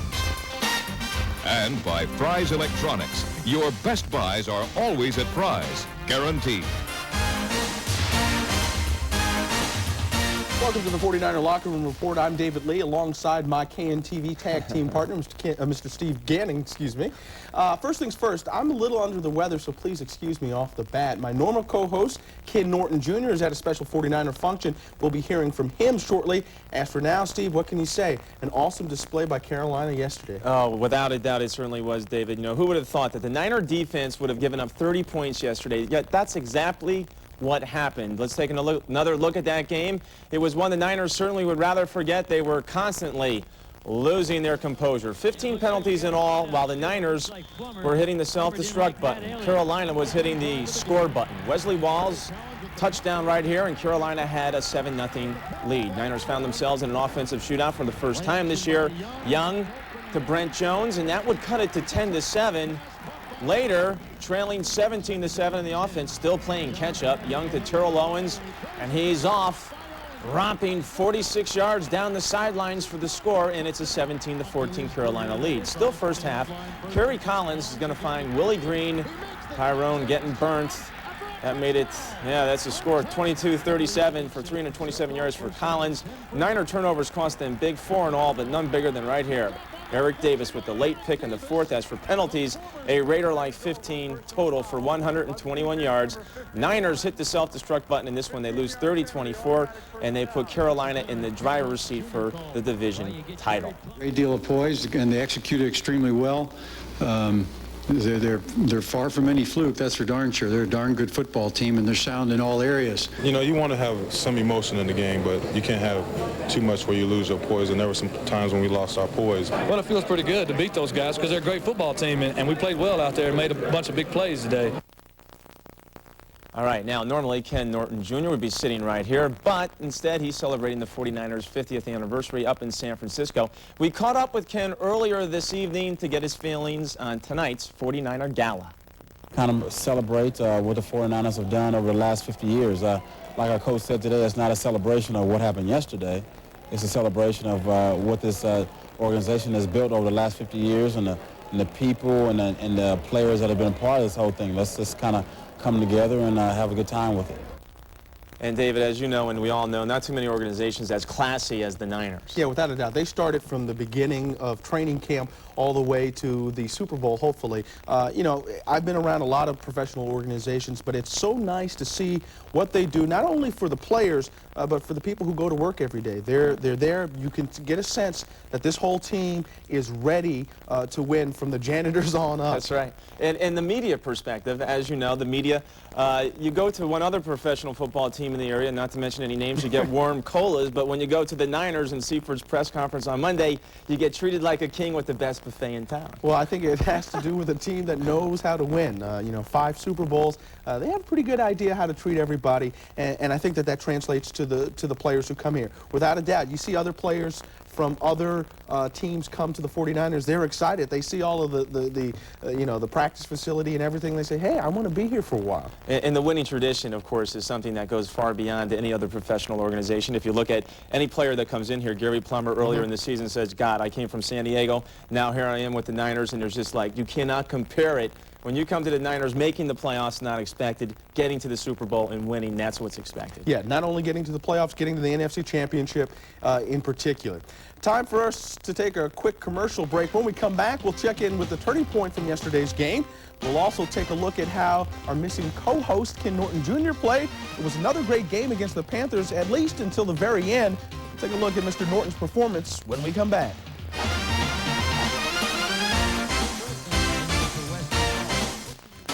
At the Capital Oldsmobile GMC outlet, it's an instant markdown on 97 GMC trucks. Absolutely amazing. These prices are lower than I've ever seen. The largest inventory in California from the #1 GMC outlet in the state. 300 GMC trucks have been authorized to sell at 97 instant markdown closeout prices. Get a 97 Sonoma Extra Cab for $189 a month. Get a 97 Safari Van for $297 a month. Why wait and pay more?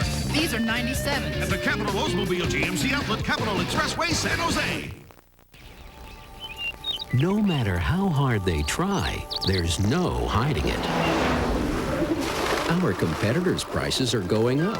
So come to Caro's for our $2.89 Power Breakfast. It costs less and gives you more choice. Start with eggs, bacon, or sausage. Then choose from 9 favorites, from Belgian waffles to hash browns. Caro's $2.89 Power Breakfast. Great service, lower price. Why go anyplace else?